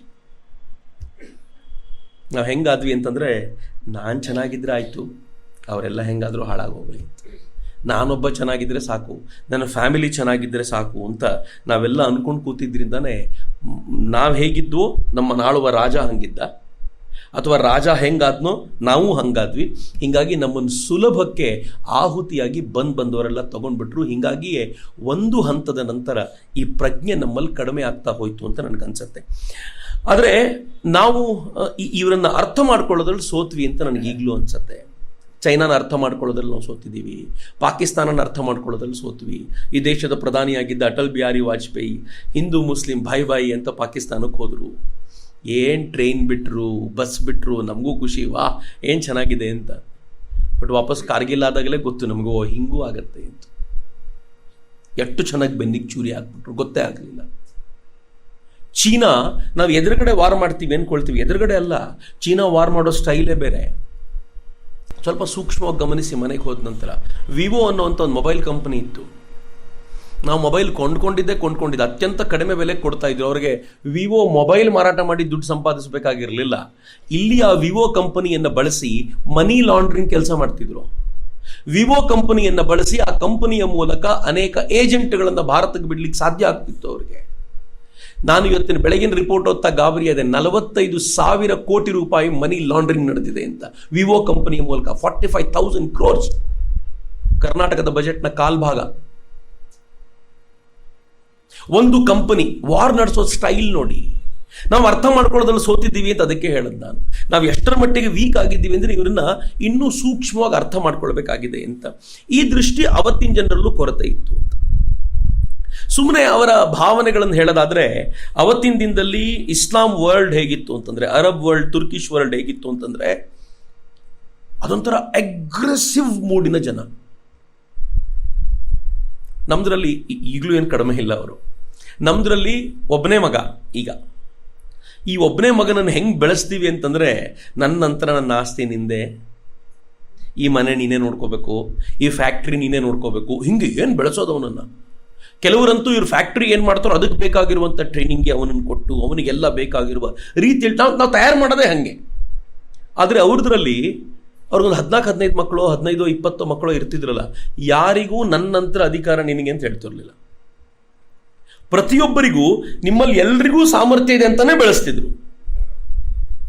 ಎಲ್ಲರೂ ತಮ್ಮ ಸಾಮರ್ಥ್ಯವನ್ನು ತೋರಿಸ್ತಾ ಇದ್ರು. ಒಂದೋ ಈ ನವಾಬ ಅಥವಾ ಈ ಸುಲ್ತಾನ ಇವನ್ ಡೆತ್ ಬೆಡ್ ಅಲ್ಲಿ ಇದ್ದಾಗ ಇವನಾಗಲಿ ಅಂತ ಹೇಳ್ತಿದ್ದ ಸಾಮರ್ಥ್ಯ ನೋಡ್ಕೊಂಡು, ಇಲ್ಲ ಇವನ್ ಸತ್ತೋದ್ಮೇಲೆ ಅವ್ರು ಕಿತ್ತಾಡ್ಕೊಂಡು ಒಬ್ಬನೇ ಯಾರೋ ಮೇಲೆಗೆ ಬರ್ತಿದ್ದ, ಅಥವಾ ಯಾರಿಗೆ ತನ್ನ ತಂದೆಯ ಕನಸುಗಳನ್ನು ವಿಸ್ತಾರಗೊಳಿಸುವ ಸಾಮರ್ಥ್ಯ ಇತ್ತೋ ಅವನು ಹಠ ಮಾಡಿ ತಗೊಂಡು ತಾನು ನುಗ್ಗಿಬಿಡ್ತಿದ್ದ ಎಲ್ಲ ಕಡೆಗೆ. ಇದೂ ಅಲ್ಲದೆ ಕೆಲವೊಂದ್ಸಲ ಈ ಮಕ್ಕಳನ್ನು ಮೀರಿದ ವ್ಯಕ್ತಿ ಯಾರೋ ಒಬ್ಬ ಇದ್ರೆ ಅವನು ಬಂದು ಇಡೀ ಥ್ರೋನನ್ನು ತೆಗೆದುಕೊಂಡು ಮುಂದಕ್ಕೆ ಹೋಗ್ತಿದ್ದ. ಒಟ್ಟಾರೆ ಅವ್ರಿಗೆ ಇದ್ದಿದ್ದು ಒಂದೇ ಒಂದು ಏನು ಅಂತಂದ್ರೆ, ಸಂಪತ್ತನ್ನು ಗಳಿಸೋಕೆ ಏನು ಮಾಡಬೇಕು ಅಷ್ಟನ್ನು ಮಾಡಬೇಕು ಅಂತ. ಆದರೆ ನಮ್ದ್ರಲ್ಲಿ ಪೂರ್ತಿ ಉಲ್ಟಾ. ರಾಜಧರ್ಮವನ್ನು ಹೆಂಗೆ ಪಾಲಿಸ್ತಾ ಇದ್ವಿ ಅಂತಂದರೆ, ಯಾರು ರಾಜನಾಗಬೇಕೋ ಅವನ ಜನರ ಪ್ರೀತಿಯನ್ನು ಗಳಿಸಬೇಕು ಅಂತ. ಅದಕ್ಕೋಸ್ಕರ ಟೆರಿಟರೀಸ್ ಎಲ್ಲ ಸುತ್ತಾಡ್ಕೊಂಡ್ಬರ್ಬೇಕು, ಜನರಿಗೆ ಇವ್ನು ನಮ್ಮ ರಾಜ ಆಗ್ತಾನೆ ಅಂತ ಗೊತ್ತಾಗುವಾಗ ಭಾಳ ಹೆಮ್ಮೆ ಅನ್ನಿಸ್ಬೇಕು ಅಂತ. ನೀವು ಬಾಹುಬಲಿಯಲ್ಲಿ ನೋಡಿರಬೇಕು, ಇಬ್ಬರು ರಾಜರನ್ನ ಎಲ್ಲ ಕಡೆ ಹೋಗಿ ಬನ್ನಿ ಅಂತ ಕಳಿಸ್ಕೊಡ್ತಾಳೆ ಯುವರಾಜರನ್ನ. ಆ ಇಬ್ಬರು ರಾಜರಲ್ಲಿ ಜನರ ಪ್ರೀತಿಯನ್ನು ಗಳಿಸುವಂಥ ಇದು ಆ್ಯಕ್ಚುಲಿ ಫ್ಯಾಕ್ಟ್. ಇದು ನಮ್ಮಲ್ಲಿ ರಾಜನಾಗಬೇಕು ಅಂದ್ರೆ ಇಷ್ಟೆಲ್ಲ ಕೆಲಸ ಮಾಡಬೇಕಿತ್ತು. ಯಾಕೆ ಅಂದರೆ ರಾಜ ಅಂತಂದ್ರೆ ಅಲ್ಲಿ ಕೂತ್ಕೊಂಡು ಆಳುವವನಲ್ಲ, ಪ್ರಜಾ ಸೇವಕನಾಗಿರಬೇಕು. ಆ ಕಾರಣಕ್ಕೋಸ್ಕರ ಅವನಿಗೆ ಇವೆಲ್ಲ ಗೊತ್ತಿರಬೇಕು ಅಂತ ನಾವು ತುಂಬ್ತಾ ಇದ್ದ ಮೌಲ್ಯಗಳಿದು. ಆದ್ರೆ ಅವ್ರು ಅದಲ್ಲ, ಅವ್ರು ವಾರಿಯರ್ ಆಗೋದನ್ನೇ ತುಂಬ್ತಿದ್ದು ತಲೆಯೊಳಗೆ ಅಂತ. ಮೊನ್ನೆ ಒಂದು ಹತ್ಯೆ ಆಯಿತು. ಒಬ್ಬ ಗೋಲಿಬಾರ್ ಸಿಗಾಕೊಂಡು ಒಬ್ಬ ಸತ್ತೋದ, ಪ್ರಾಬಬಲಿ ಛತ್ತೀಸ್ಗಢದಲ್ಲಿ. ಅವ್ನು ಕಲ್ಲೆಸ್ತಿದ್ದ ಫ್ರೈಡೆ. ಪೊಲೀಸರು ನೋಡಿ ತಲೆ ಕೆಡಿಸ್ಕೊಂಡು ಗೋಲಿಬಾರ್ ಮಾಡಿದ್ರು, ಸತ್ತೋದ. ಮೊದಲು ತಾಯಿ ತುಂಬ ಗಲಾಟೆ ಮಾಡಿದ್ಲು, ನನ್ನ ಮಗ ಎಲ್ಲಿಗೂ ಹೋಗಿರಲಿಲ್ಲ, ಪಾಪ ಸುಮ್ಮನೆ ಸಾಯಿಸ್ಬಿಟ್ರು ಅಂತ. ಆಮೇಲೆ ಆ ತಾಯಿದು 2ನೇ ವಿಡಿಯೋ ನೋಡ್ಬೇಕು ನೀವು. ಏನಂತಾಳೆ ಗೊತ್ತಾ? ನನ್ನ ಮಗ ಧರ್ಮಕ್ಕೋಸ್ಕರ ಪ್ರಾಣ ಕೊಟ್ಟಿದ್ದಾನ್ರಿ, ನಾನೇನು ತಲೆ ಕೆಡಿಸ್ಕೊಳ್ಳಲ್ಲ. ಆಗ ನಂಗೆ ಗೊತ್ತಿರಲಿಲ್ಲ, ಈಗ ಗೊತ್ತಾಯ್ತು ಅವ್ನು ಯಾತಕ್ಕೆ ಹೋಗಿದ್ದ ಅಂತ. ನಂಗೆ ಭಾಳ ಹೆಮ್ಮೆ. ತಾಯಿ ಮಗನನ್ನು ಕಳ್ಕೊಂಡ್ಮೇಲೆ ಹೇಳೋದು ಅಂದರೆ, ಆ ಗಾಜಿಯಾಗಿ ನಿರ್ಮಾಣ ಮಾಡುವಂಥ ಈ ಮೈಂಡ್ ಸೆಟ್ ಇದೆಯಲ್ಲ, ಆ ಮೈಂಡ್ ಸೆಟ್ ಈಗಲೂ ಇದೆ, ಅದು ಅವತ್ತೂ ಇತ್ತು. ಧರ್ಮಕ್ಕೋಸ್ಕರ ಪ್ರಾಣ ಕೊಟ್ಟರೆ ನೀನು ಒಳ್ಳೇದು, ತಲೆ ಕೆಡಿಸ್ಕೊಳ್ಬೇಡ ಅಂತ ನಮ್ಮಲ್ಲೂ ಇದೆ. ಧರ್ಮಕ್ಕೋಸ್ಕರ ಪ್ರಾಣ ಕೊಡೋದು ಒಳ್ಳೇದು ಅಂತ. ಆದರೆ ನಿಂದೇ ಪ್ರಾಣ ಯಾಕೆ ಬೇರೆಯವ್ರು ಕೊಡ್ಲಿ ಬಿಡು ಅಂತೀವಿ ಅಷ್ಟೆ. ನಿಂದೆ ಹೋಗೋದು ಯಾಕೆ, ಬೇರೆಯವ್ರು ಯಾರಾದರೂ ಹೋಗ್ಲಿ ಅಂತ. ಇದೇ ಡಿಫರೆನ್ಸ್ ನಮ್ದು ಅಂತ ನನಗೆ ಯಾವಾಗಲೂ ಅನ್ಸುತ್ತೆ. ಆದರೆ ಇಲ್ಲೂ ಹೀಗೆ ಆಯಿತು. ಘಜನಿ ಏನು ಮಾಡಿದ್ದ, ನಾನೀಗ ಮೊಹಮ್ಮದ್ ಘೋರಿಗೆ ಬರಬೇಕು. ಘೋರ್ ಅನ್ನೋದು ಒಂದು ಪ್ರಾಂತ, ಅದು ಕೂಡ. ಘಜನಿ ಈ ಘೋರ್ ಪ್ರಾಂತವನ್ನು ದಾಳಿ ಮಾಡಿ ಮೊಹಮ್ಮದ್ ಘಜನಿ ಅದನ್ನು ಪೂರ್ತಿ ತನ್ನ ತೆಕ್ಕೆಗೆ ತೆಗೆದುಕೊಂಡಾಗ, ಇಡೀ ಘೋರ ಪ್ರಾಂತದಲ್ಲಿದ್ದವರು ಕಟ್ಟರ್ ಬುದ್ಧಾನುಯಾಯಿಗಳು, ಬುದ್ಧಿಸ್ಟ್ಗಳು. ಅವರನ್ನ ಕನ್ವರ್ಟ್ ಮಾಡ್ದ ತುಂಬ ಕಷ್ಟ ಆಯಿತು ಅವನಿಗೆ ಕನ್ವರ್ಟ್ ಮಾಡಲಿಕ್ಕೆ. ಕನ್ವರ್ಟ್ ಮಾಡಿದವರು ಇಸ್ಲಾಮನ್ನು ಫಾಲೋ ಮಾಡಲಿಕ್ಕೆ ಬೇಕಾಗುವಂಥ ಒಬ್ಬ ಕ್ಲೆರಿಕನ್ನಲ್ಲಿಟ್ಟು ಅದಕ್ಕೆ ಬೇಕಾಗಿರುವಂಥ ಎಲ್ಲ ತಯಾರಿಯನ್ನು ಮೊಹಮ್ಮದ್ ಘಜ್ನಿ ಮಾಡಿಕೊಟ್ಟ. ಹಂಗೆ ಮಾಡಿಕೊಂಡು ಆ ಘಜ್ನಿ ಏನು ತೀರ್ಕೊಳ್ತಾನಲ್ಲ, ಅವನು ತೀರ್ಕೊಂಡ 100 ವರ್ಷದ ನಂತರ ಪ್ರವರ್ಧಮಾನಕ್ಕೆ ಬಂದವನೇ ಮೊಹಮ್ಮದ್ ಘೋರಿ. ಅಂದರೆ ಅವನ ಮೂಲ ಪುರುಷರು 100% ಬುದ್ಧನನ್ನು ಫಾಲೋ ಮಾಡೋರೇ ಆಗಿದ್ರು ಅಂತ. 100 ವರ್ಷದಲ್ಲಿ ಎಂಥ ಚೇಂಜ್ ಬಂತು ಸೈಕೆಯಲ್ಲಿ, ಮೈಂಡ್ ಸೆಟ್ಟಲ್ಲಿ ಚೇಂಜ್ ಎಂಥದ್ದು ಬಂತು ಅಂತಂದರೆ, ಬುದ್ಧನನ್ನು ಫಾಲೋ ಮಾಡ್ತಾ ಅಹಿಂಸೆಯ ಸಂದೇಶವನ್ನು ಜೀವನದ ಆದರ್ಶವಾಗಿ ಇಟ್ಕೊಂಡವರು 100 ವರ್ಷದಲ್ಲಿ ಆ ಬುದ್ಧನ ನಾಡನ್ನೇ ಧ್ವಂಸಗೊಳಿಸಬೇಕು ಅಂತ ಕನಸು ಕಟ್ಟುವಷ್ಟರ ಮಟ್ಟಿಗೆ ಬೆಳೆದು ನಿಂತರಲ್ಲ. ವಿವೇಕಾನಂದರು ಹೇಳ್ತಾರಲ್ಲ, ಏನು ಹೇಳ್ತಾರೆ ಅಂತಂದರೆ, ಹಿಂದೂಯಿಸಮ್ನಿಂದ ಒಬ್ಬ ಕನ್ವರ್ಟ್ ಆದರೆ ಒಂದು ಮೈನಸ್ ಅಂತ ತಿಳ್ಕೊಳ್ಬೇಡಿ, ಒಬ್ಬ ಶತ್ರು ಹೆಚ್ಚಾದ ಅಂತ ನೆನಪಿಟ್ಕೊಳ್ಳಿ ಅಂತ. ನಾವು ನಮ್ಮೂರಲ್ಲೇ ಹಿಂಗೆ ನೋಡ್ತಾ ಹೋದರೆ ಅವನು ಹೋದ್ರಿಂದ ನಮ್ಗೆ ಹೆಂಗೆ ಶತ್ರು ಅಂತ ಅಂದ್ಕೊಳ್ತೀವಿ. ಆದರೆ ಇಲ್ಲಿಂದ 50 ವರ್ಷ 100 ವರ್ಷಗಳ ನಂತರ ಅದೇ ಮನೆಯಲ್ಲಿ ಬರುವಂಥ ವ್ಯಕ್ತಿ ನಮ್ಮ ಪಕ್ಕಾ ವಿರೋಧಿ ಆಗಿರ್ತಾನೆ. ಅವನಿಗೆ ನನ್ನ ಮುತ್ತಾತ ಹಿಂದುವೇ ಆಗಿದ್ರು ಅಂತ ಮರ್ತೇ ಹೋಗಿರತ್ತೆ. ಇವನು ಬುದ್ಧ ಹುಟ್ಟಿದ ನಾಡಿನ ಅನುಯಾಯಿಯಾಗಿದ್ದವನು, ಬುದ್ಧನ ಅನುಯಾಯಿಯಾಗಿದ್ದವನು, ಆ ನಾಡನ್ನೇ ವಿರೋಧಿಸ್ಲಿಕ್ಕೆ ಅಂತ ನಿಂತಿದ್ಯಲ್ಲ, ಬಹಳ ವಿಚಿತ್ರ. ಇವ್ರದ್ದು ಲೈಫು ಬಹಳ ವಿಚಿತ್ರವಾಗಿರುವಂಥದ್ದು. ಇವರು ಅಣ್ಣ ತಮ್ಮಂದಿರಿಬ್ರು, ಅಣ್ಣ ಘಿಯಾಸುದ್ದೀನ್, ಇವನು ಶಿಹಾಬುದ್ದೀನ್ ಅಂತ ಇವನ ಹೆಸರು. ಶಹಾಬುದ್ದೀನ್ ಗೋರಿ ಅಂತಾನೆ ಕರೀತಾರೆ ಅವನ್ನ. ಅವನು ಘಿಯಾಸುದ್ದೀನ್ ಅಣ್ಣ, ಶಹಾಬುದ್ದೀನ್ ತಮ್ಮ. ಇವರಿಬ್ರು ಬಾಲ್ಯದಿಂದಲೂ ತುಂಬಾ ಚುರುಕಾಗಿದ್ದಂಥವ್ರು. ಇವ್ರ ಚಿಕ್ಕಪ್ಪ ಇವರು ತನ್ನ ಆಜ್ಞೆನೇನೋ ಮೀರಿದ್ರು ಅನ್ನೋ ಕಾರಣಕ್ಕೋಸ್ಕರ ಇವರನ್ನು ತೆಗೆದು ಜೈಲಿಗೆ ತಳ್ಳಿಬಿಟ್ಟಿದ್ದ. ಆನಂತರ ಇವರು ಚಿಕ್ಕಪ್ಪನ ಕಾಲದಲ್ಲೇ ಘಜನಿಯನ್ನು ಪೂರ್ತಿ ಧ್ವಂಸಗೊಳಿಸಿ ಇವರು ಘಜನಿಯನ್ನು ತಮ್ಮ ತೆಕ್ಕೆಗೆ ತೆಗೆದುಕೊಂಡಿದ್ರು. ಇಡೀ ಘೋರ್ ಸಮುದಾಯ, ಈ ಘೋರ್ ಊರಿನವರು ಘಜನಿಯನ್ನು ತಮ್ಮ ತೆಕ್ಕೆಗೆ ತೆಗೆದುಕೊಂಡು ಆಳ್ವಿಕೆ ಶುರು ಮಾಡಿದ್ರು. ಈಗೇನಾಯ್ತು, ಈ ಚಿಕ್ಕಪ್ಪ ಯುದ್ಧದಲ್ಲಿ ತೀರ್ಕೊಂಡಾಗ ಚಿಕ್ಕಪ್ಪನ ಮಗ ಜೈಲಲ್ಲಿದ್ದ ಇವರಿಬ್ಬರನ್ನು ಆಚೆ ಬಿಟ್ಟು, ನೀವಿಬ್ಬರು ನನ್ನ ಜೊತೆ ಚೆನ್ನಾಗಿರಿ ಅಂತೇಳಿ ಚೆನ್ನಾಗಿಟ್ಕೊಂಡಿದ್ದ. ಆಗ ಈ ಇಬ್ಬರು ಅಣ್ಣ ತಮ್ಮಂದ್ರು ಮುಂದಕ್ಕೆ ಬಂದು ಇಡೀ ಆ ಘೋರ್ ಪ್ರಾಂತ್ಯವನ್ನು, ಯಾಕೆಂದ್ರೆ ಈ ಚಿಕ್ಕಪ್ಪನ ಮಗನೂ ತೀರ್ಕೊಂಡ ಒಂದು ಯುದ್ಧದಲ್ಲಿ, ಆಗ ಇಡೀ ಘೋರ್ ಪ್ರಾಂತ್ಯವನ್ನು ತಮ್ಮ ತೆಕ್ಕೆಗೆ ತೆಗೆದುಕೊಂಡು ತಾವು ಆಳ್ವಿಕೆ ನಡೆಸ್ಲಿಕ್ಕೆ ಶುರು ಮಾಡಿದ್ರು. ಇವ್ರ ಚಿಕ್ಕಪ್ಪ ಘಜನಿಯನ್ನು ಧ್ವಂಸ ಮಾಡ್ತಾನಲ್ಲ, ಘಜನಿಯನ್ನು ಧ್ವಂಸ ಮಾಡುವಾಗ ನೋಡಿ ಹೆಂಗಿತ್ತು, ಘಜನಿ ವಂಶದ ಮೇಲೆ ಅವ್ರಿಗೆ ಕೋಪ ಇತ್ತು, ಅದನ್ನು ಧ್ವಂಸ ಮಾಡಬೇಕು ಅಂತ ನಿಶ್ಚಯ ಮಾಡಿದ್ರು. ಆದರೆ ಧ್ವಂಸ ಮಾಡಿದ ನಂತರವೂ ಘಜನಿಯ ಹೆಸರನ್ನು ಮಸೀದಿಯನ್ನು ಧ್ವಂಸ ಮಾಡಿರಲಿಲ್ಲ, ಅವನ ಸಮಾಧಿಯನ್ನು ಕೆಡವಿರಲಿಲ್ಲ. ಯಾಕೆ ಕೆಡವಿರಲಿಲ್ಲ ಅಂತಂದರೆ ಅವನಿಗೂ ಅದೇ ಪ್ರೇರಣೆ ಅಂತ. ಯಾವ ಮಹಮ್ಮದ್ ಘೋರಿ ಬಗ್ಗೆ ನಾವು ಮಾತನಾಡ್ತೀವೋ ಅದನ್ನು ಇತಿಹಾಸಕಾರರು ಹೇಳ್ತಾರೆ, ಒಂದು ಏನು ಪಾಸಿಂಗ್ ರಿಮಾರ್ಕ್ಸ್ ಆಗಿ ಹೇಳ್ತಾರೆ. ಏನು ಹೇಳ್ತಾರೆ ಅಂತಂದರೆ, ಈ ಘೋರಿಯೂ ಕೂಡ ಯಾವತ್ತೋ ಒಂದು ದಿನ ಘಜನಿಯ ಮಸೀದಿ ಮುಂದೆ ಹೋಗಿ ತಾನು ಮುಂದೆ ನಿಂತರನೇ ಭಾರತವನ್ನು ಅಟ್ಯಾಕ್ ಮಾಡ್ತೀನಿ ಅಂತ ಸಂಕಲ್ಪ ಮಾಡಿರಬಹುದು ಅಂತಂದರೆ, ಘಜನಿ ಆ ಥರದೊಂದು ಕನಸುಗಳನ್ನು ಕಟ್ಟಿಕೊಟ್ಟುಬಿಟ್ಟಿದ್ದ ಜನರಿಗೆ. ನಿಮ್ಮ ಜೀವನದ ಗುರಿ ಏನು? ಅಲ್ಲಿ ಹಿಂದಿಗೆ ಹೋಗಿ ಅಲ್ಲಿರುವಂಥ ಟೆಂಪಲ್ಗಳನ್ನು ಧ್ವಂಸ ಮಾಡಿ, ಇದೇ ನಿಮ್ಮ ಜೀವನದ ಗುರಿ ಅಂತ. ಅಂದರೆ ಬ್ರೈನ್ ವಾಶ್ ಮಾಡೋದು ಒಂದು ಗೋರಿಯೂ ಮಾಡತ್ತೆ ಅವರಿಗೆ, ಒಂದು ಮಸೀದಿಯೂ ಕೂಡ ಅವ್ರನ್ನ ಬ್ರೈನ್ ವಾಶ್, ಆ ದೃಶ್ಯವೇ ಅವ್ರಿಗೆ ಈ ಥರದ ಕಲ್ಪನೆಗಳನ್ನು ಕಟ್ಟಿಕೊಡಬಲ್ಲದು ಅಂತ. ಹೀಗೆ ಅವನದನ್ನು ನಿಶ್ಚಯ ಮಾಡ್ಕೊಂಡು ಬಂದ. ಆದರೆ ಈ ವೇಳೆಗಾಗಲೇ ಇಟ್ ವಾಸ್ ಆಲ್ಮೋಸ್ಟ್ 150 years, 1030ಕ್ಕೆ ಘಜನಿ ತೀರ್ಕೊಳ್ತಾನೆ. ಇವನು ಮೊದಲನೇ ಅಟ್ಯಾಕ್ ಏನು ಭಾರತದಲ್ಲಿ ಮಾಡ್ತಾನೆ, ಇದು 1178ಕ್ಕೆ. ಹೆಚ್ಚು ಕಡಿಮೆ 150 ವರ್ಷ, 1.5 ಶತಮಾನಗಳ ಅವಧಿಯಲ್ಲಿ ಭಾರತದಲ್ಲಿ ಸಾಕಷ್ಟು ಬದಲಾವಣೆಗಳು ಬಂದಿದ್ವು. ಯಾರ್ಯಾರು ಇವರು ಸಣ್ಣ ಪುಟ್ಟ ರಾಜ್ಯಗಳನ್ನು ಆಕ್ರಮಿಸ್ಕೊಂಡು ಕೂತಿದ್ರು ಅವ್ರನ್ನೆಲ್ಲ ಓಡಿಸಲಾಗಿತ್ತು. ಆದರೆ ನಾವು ಆಗಲೂ ಕೂಡ ಇವರನ್ನ ಪಂಜಾಬಿನಿಂದ ಆಚೆಗೆ, ಮುಲ್ತಾನಿನಿಂದ ಆಚೆಗೆ ಓಡಿಸುವ ಎಲ್ಲ ಸಾಮರ್ಥ್ಯ ಇದ್ದಾಗಲೂ ನಮ್ಗೆ ಯಾಕೆ ಹಾಳಾಗೋಗ್ಲಿ ಸುಮ್ಮನೆ. ಬಹುಶಃ ಆಗಲೂ ಅವ್ರು ಅನ್ಕೊಂಡಿರ್ಬೋದು, ಇಲ್ಲಿರೋ ಈ ಜನರನ್ನೇ ಸಹಿಸ್ಕೊಳಕ್ಕಾಗ್ತಿಲ್ಲ, ಇನ್ನು ಮುಲ್ತಾನು ನಮ್ಮೊಳಗೆ ತಗೊಂಡೆ ಆ ಜನನೂ ಬರ್ತಾರಪ್ಪ, ಎಲ್ಲಿ ಸಹಿಸ್ಕೊಳ್ಳೋದು ಅಂತ ಅನ್ಕೊಂಡಿರ್ಬೋದು. ಈಗಲೂ POK ತಗೋಬೇಕಾದ್ರೆ ಇದೇ ಮಾತಾಡ್ತೀವಲ್ಲ ನಾವು. ಹಾಗೆ ಅವತ್ತು ಅನ್ಕೊಂಡಿರ್ಬೇಕು, ಹಾಳಾಗೋಗ್ಲಿ, ಅದು ಬೇಡ ಬಿಟ್ಟುಬಿಡೋಣ ಅಂತ ಅವರೆಲ್ಲ ಬಿಟ್ಟು ಸುಮ್ಮನೆ ಇದ್ರು. ಆದರೆ 1178ಕ್ಕೆ ಆ ವೇಳೆಗಾಗಲೇ ಈ ನಾಡಿನಲ್ಲಿ ಚೌಹಾನ್ರು, ರಜಪೂತರು ಪ್ರಬಲವಾಗಿ ಮೇಲಕ್ಕೆ ಬಂದಿದ್ರು. ಅಲ್ಲಿವರೆಗೂ ರಜಪೂತರು ಇರಲಿಲ್ಲ. ರಜಪೂತರು ಬಂದಿದ್ದು, ಪ್ರವರ್ಧಮಾನಕ್ಕೆ ಬಂದಿದ್ದು ಈ ಅವಧಿಯಲ್ಲೇ. ಬೇರೆ ಎಲ್ಲ ಪ್ರಮುಖ ರಾಜರುಗಳು ಕೂಡ ಯುದ್ಧದಲ್ಲಿ ತಮ್ಮ ಪ್ರಾಣವನ್ನು ಕಳ್ಕೊಂಡು ತಾವು ಪಲಾಯನ ಮಾಡಿ, ಕೆಲವರು ತಾವಾಗಿ ಆತ್ಮಾಹುತಿಯೆಲ್ಲ ಮಾಡ್ಕೊಂಡ ನಂತರ ಆಗೇನಾಯಿತು, ಒಳಗಿದ್ದ ಲೀಡರ್ಶಿಪ್ ಹೊರಗೆ ಬಂತು. ಹಂಗೆ ಹೊರಗೆ ಬಂದಾಗ ಅಲ್ಲಲ್ಲಲ್ಲಿ ಕ್ಷತ್ರಿಯರ ಗ್ರೂಪ್ಗಳು ಮುಂದಕ್ಕೆ ಬಂದು ತಾವಾಗಿ ಸಾಮ್ರಾಜ್ಯವನ್ನು ಕಟ್ಟಿದ್ರು. ಹಾಗೆ ಕಟ್ಟಿಕೊಂಡವರು ರಜಪೂತರು. ಚೌಹಾನ್ರು ಇದರಲ್ಲಿ ಅತ್ಯಂತ ಪ್ರಮುಖರಾದವರು. ಈ ಚೌಹಾನ್ರಲ್ಲಿ ಒಬ್ಬಳು ರಾಣಿ ಕರ್ಪೂರಾದೇವಿ, ಪೃಥ್ವಿರಾಜ್ ಚೌಹಾನ್ ನ ಫ್ಯಾಮಿಲಿ ಅದು. ಆ ಪೃಥ್ವಿರಾಜ್ ಚೌಹಾನ್ 1, 2, 3 ಅಂತ ಬರ್ತಾರೆ. ಪೃಥ್ವಿರಾಜ್ ಚೌಹಾನ್ 3 ಆತ ನಮ್ಮೆಲ್ಲರ ದೃಷ್ಟಿಯ ಕೇಂದ್ರ ಬಿಂದು. ಈಗ ಅವನ ತಾಯಿ ರಾಣಿ ಕರ್ಪೂರಾದೇವಿ ತಾನು ತನ್ನ ಸಾಮ್ರಾಜ್ಯವನ್ನ ಕಾಪಾಡಿಕೊಂಡಿದ್ಲು, ಮಗ ಇನ್ ಸ್ವಲ್ಪ ಚಿಕ್ಕವನು ಅಂತ. ಇವನೇನ್ ಮಾಡ್ದ, ತಾನು ಪ್ರವರ್ಧಮಾನಕ್ಕೆ ಬರ್ತಾ ಇದ್ದಂತೆ ಅಕ್ಕಪಕ್ಕದ ಎಲ್ಲ ಸಣ್ಣ ಪುಟ್ಟ ರಾಜ್ಯಗಳನ್ನು ಗೆದ್ದುಕೊಂಡು ಅಖಂಡ ದೆಹಲಿಯಿಂದ ಆಚೆಗೆ ತನ್ನ ಸಾಮ್ರಾಜ್ಯವನ್ನು ವಿಸ್ತರಿಸಿಕೊಂಡ. ಅವನ ಸಾಮ್ರಾಜ್ಯ ಎಷ್ಟು ದೊಡ್ಡದಾಗಿತ್ತು ಅಂತಂದ್ರೆ, ಅದರಲ್ಲಿ ರಾಜಸ್ಥಾನ ಇತ್ತು, ಗುಜರಾತ್ ಬರ್ತಿತ್ತು, ಬುಂದೇಲ್ಖಂಡ ಬರ್ತಿತ್ತು, ದೆಹಲಿಯವರೆಗೂ ವಿಸ್ತಾರವಾಗಿರುವಂಥ ರಾಜ್ಯ. ಅಜ್ಮೇರ್ ಸೆಂಟರ್ ಆಗಿತ್ತು, ಅದಕ್ಕೆ ರಾಜಸ್ಥಾನದ ಅಜ್ಮೇರನ್ನ ಸೆಂಟರ್ ಮಾಡ್ಕೊಂಡಿದ್ದ ಅಂತ. ಯಾವಾಗ ಅವನು ಅಧಿಕಾರಕ್ಕೆ ತೆಗೆದುಕೊಂಡಿದ್ದು, ತನ್ನ ತಾಯಿಯಿಂದ ಅದನ್ನು ತೆಗೆದುಕೊಂಡಿದ್ದು 1178ರಲ್ಲೇ. ಅದೇ ವರ್ಷ ಮಹಮ್ಮದ್ ಘೋರಿ ದೊಡ್ಡ ಸೇನೆಯೊಂದಿಗೆ ಆಕ್ರಮಣ ಮಾಡಿದ. ಆಕ್ರಮಣ ಮಾಡಿದ ತಕ್ಷಣ ಮೊದಲನೇ ದಾಳಿ ಇವನು ಮಾಡ್ತಾನೆ ಅಂತ ಗೊತ್ತಾದ ತಕ್ಷಣ ಅಫ್ಕೋರ್ಸ್ ಅರಬ್ಬರ ಕಡೆಯಿಂದ ತುರ್ಕರ ಕಡೆಯಿಂದ ದಾಳಿ ಆಗತ್ತೆ ಅಂತಂದರೆ ಭಾರತೀಯರಿಗೆ ಭಯ ಹುಟ್ಟಿಸುವಂಥ ವಾತಾವರಣವೇ. ಯಾಕೆಂದರೆ ಅವರ ಕ್ರೌರ್ಯ ಹಂಗಿತ್ತು, ಏನು ಬೇಕಿದ್ರೂ ಮಾಡಬಲ್ಲರು ಅವರು ಅಂತ. ಹೀಗಾಗಿ ಅವನು ಸೇಮ್ ಹೇಗೆ ಮೊಹಮ್ಮದ್ ಘಜ್ನಿ ಮಾಡಿದ್ನೋ ಹಾಗೆ ಥಾರ್ ಮರುಭೂಮಿಯನ್ನು ದಾಟ್ಕೊಂಡು ನೇರವಾಗಿ ಬರದೆ ಹಿಂಗೆ ಬಂದು ಆಕ್ರಮಣ ಮಾಡಬೇಕು ಅಂತ ಬರೋ ವೇಳೆಗೆ ಸಾಕಷ್ಟು ಹೈರಾಣಾಗ್ಬಿಟ್ಟಿದ್ದ.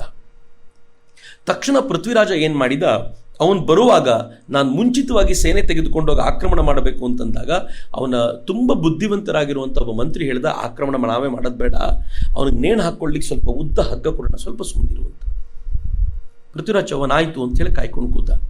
ಆದರೆ ಇವನು ಯಾವಾಗ ಆ ದಾಟ್ಕೊಂಡು ಮೌಂಟ್ ಅಬು ಬುಡಕ್ಕೆ ಬಂದೋ, ಮೌಂಟ್ ಅಬು ಅನ್ನೋದು ಒಂದು ಬೆಟ್ಟ, ಆ ಬೆಟ್ಟದ ಬುಡಕ್ಕೆ ಬಂದೋ, ಆ ಬೆಟ್ಟದ ಬುಡಕ್ಕೆ ಬಂದಾಗ ಅಲ್ಲೊಬ್ಬಳು ಹೆಣ್ಮಗಳು ನಾಯಿಕಾದೇವಿ ಅಂತ ಆಕೆ ಹೆಸರು. ನನಗೆ ಯಾಕೆ ಅವಳ ಹೆಸರು ಭಾಳ ಇಂಪಾರ್ಟೆಂಟ್ ಅನಿಸುತ್ತೆ ಅಂತಂದರೆ, ಕದಂಬ ರಾಜನ ವಂಶದವಳು ಆಕೆ. ಗೋವಾದಲ್ಲಿ ಆಳ್ತಾ ಇದ್ದ ಕದಂಬ ರಾಜನ ಮಗಳು. ಕದಂಬ ರಾಜನ ಮಗಳು ಅಂತಂದರೆ ಕನ್ನಡದ ವಂಶ. ಅದು ಕನ್ನಡದ ವಂಶದ ಹೆಣ್ಣು ಮಗಳು ಆಕೆ. ಅದನ್ನು ಆಳ್ತಾ ಇದ್ಲು. ಅದನ್ನು ಆಳ್ತಾ ಇದ್ದಂತ ಅಲ್ಲಿದ್ದಂಥ ಆಕೆಯ ಮಗ ಚಿಕ್ಕ ಹುಡುಗ, ಇನ್ನು ಪ್ರಾಬಬ್ಲಿ 15, 16, 17 ವರ್ಷ ಆ ರೇಂಜಿನ ಹುಡುಗ, ಮೂಲ ರಾಜ ಅಂತ ಅವನ ಹೆಸರು. ಆ ಮಗನನ್ನು ಆಕೆ ಹೇಳ್ತಾಳೆ, ನಿನ್ನ ಕರ್ತವ್ಯದ ಕಾಲ್ ಬಂದಿದೆ, ಸೇನೆ ತಗೋ, ಅವನನ್ನು ಮಟ್ಟ ಹಾಕಿ ಓಡಿಸು.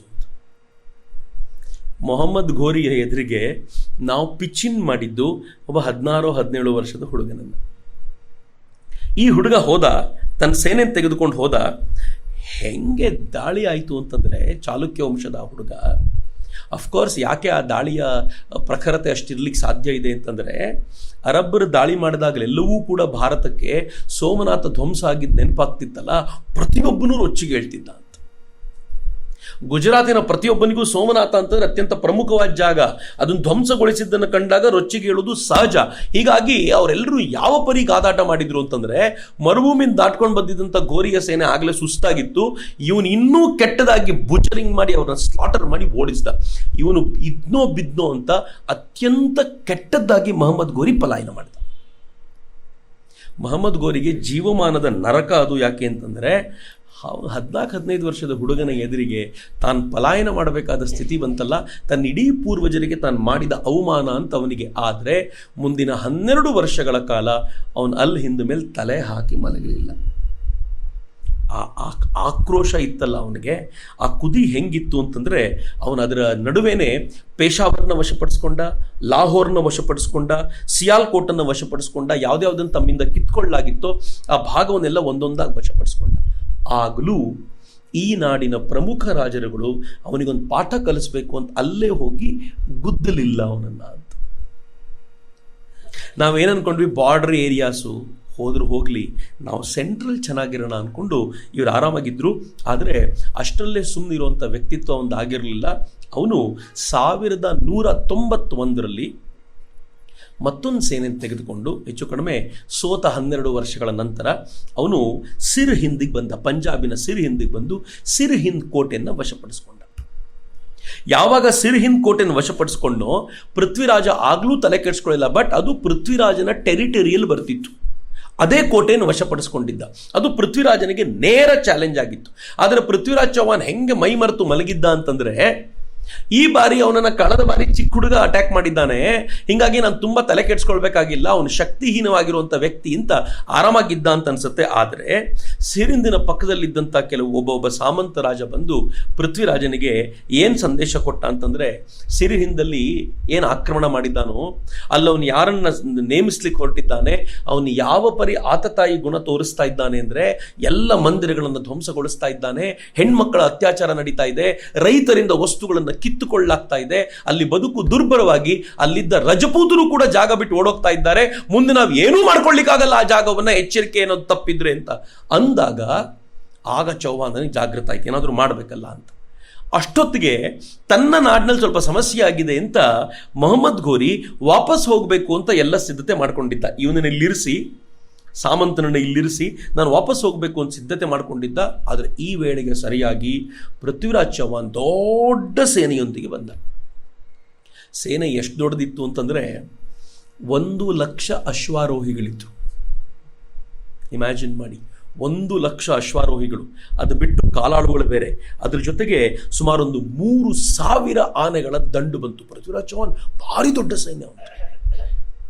ನನಗೆ ಅದಕ್ಕೆ ಪೃಥ್ವಿರಾಜ್ ಚೌಹಾಣ್ ಸೋಲ್ತಾನೆ ಅಂತಂದ್ರೆ ಅದು ಹೆಂಗ್ ಸೋಲ್ತಾನೆ ಅನ್ನೋದೇ ಆಶ್ಚರ್ಯ ನಂಗೆ. ಅದು ಹೆಂಗೆ ಅವ್ನು ಸಾಯೋವಂಥ ಸ್ಥಿತಿ ಬರುತ್ತೆ ಅನ್ನೋದು ಆಶ್ಚರ್ಯ.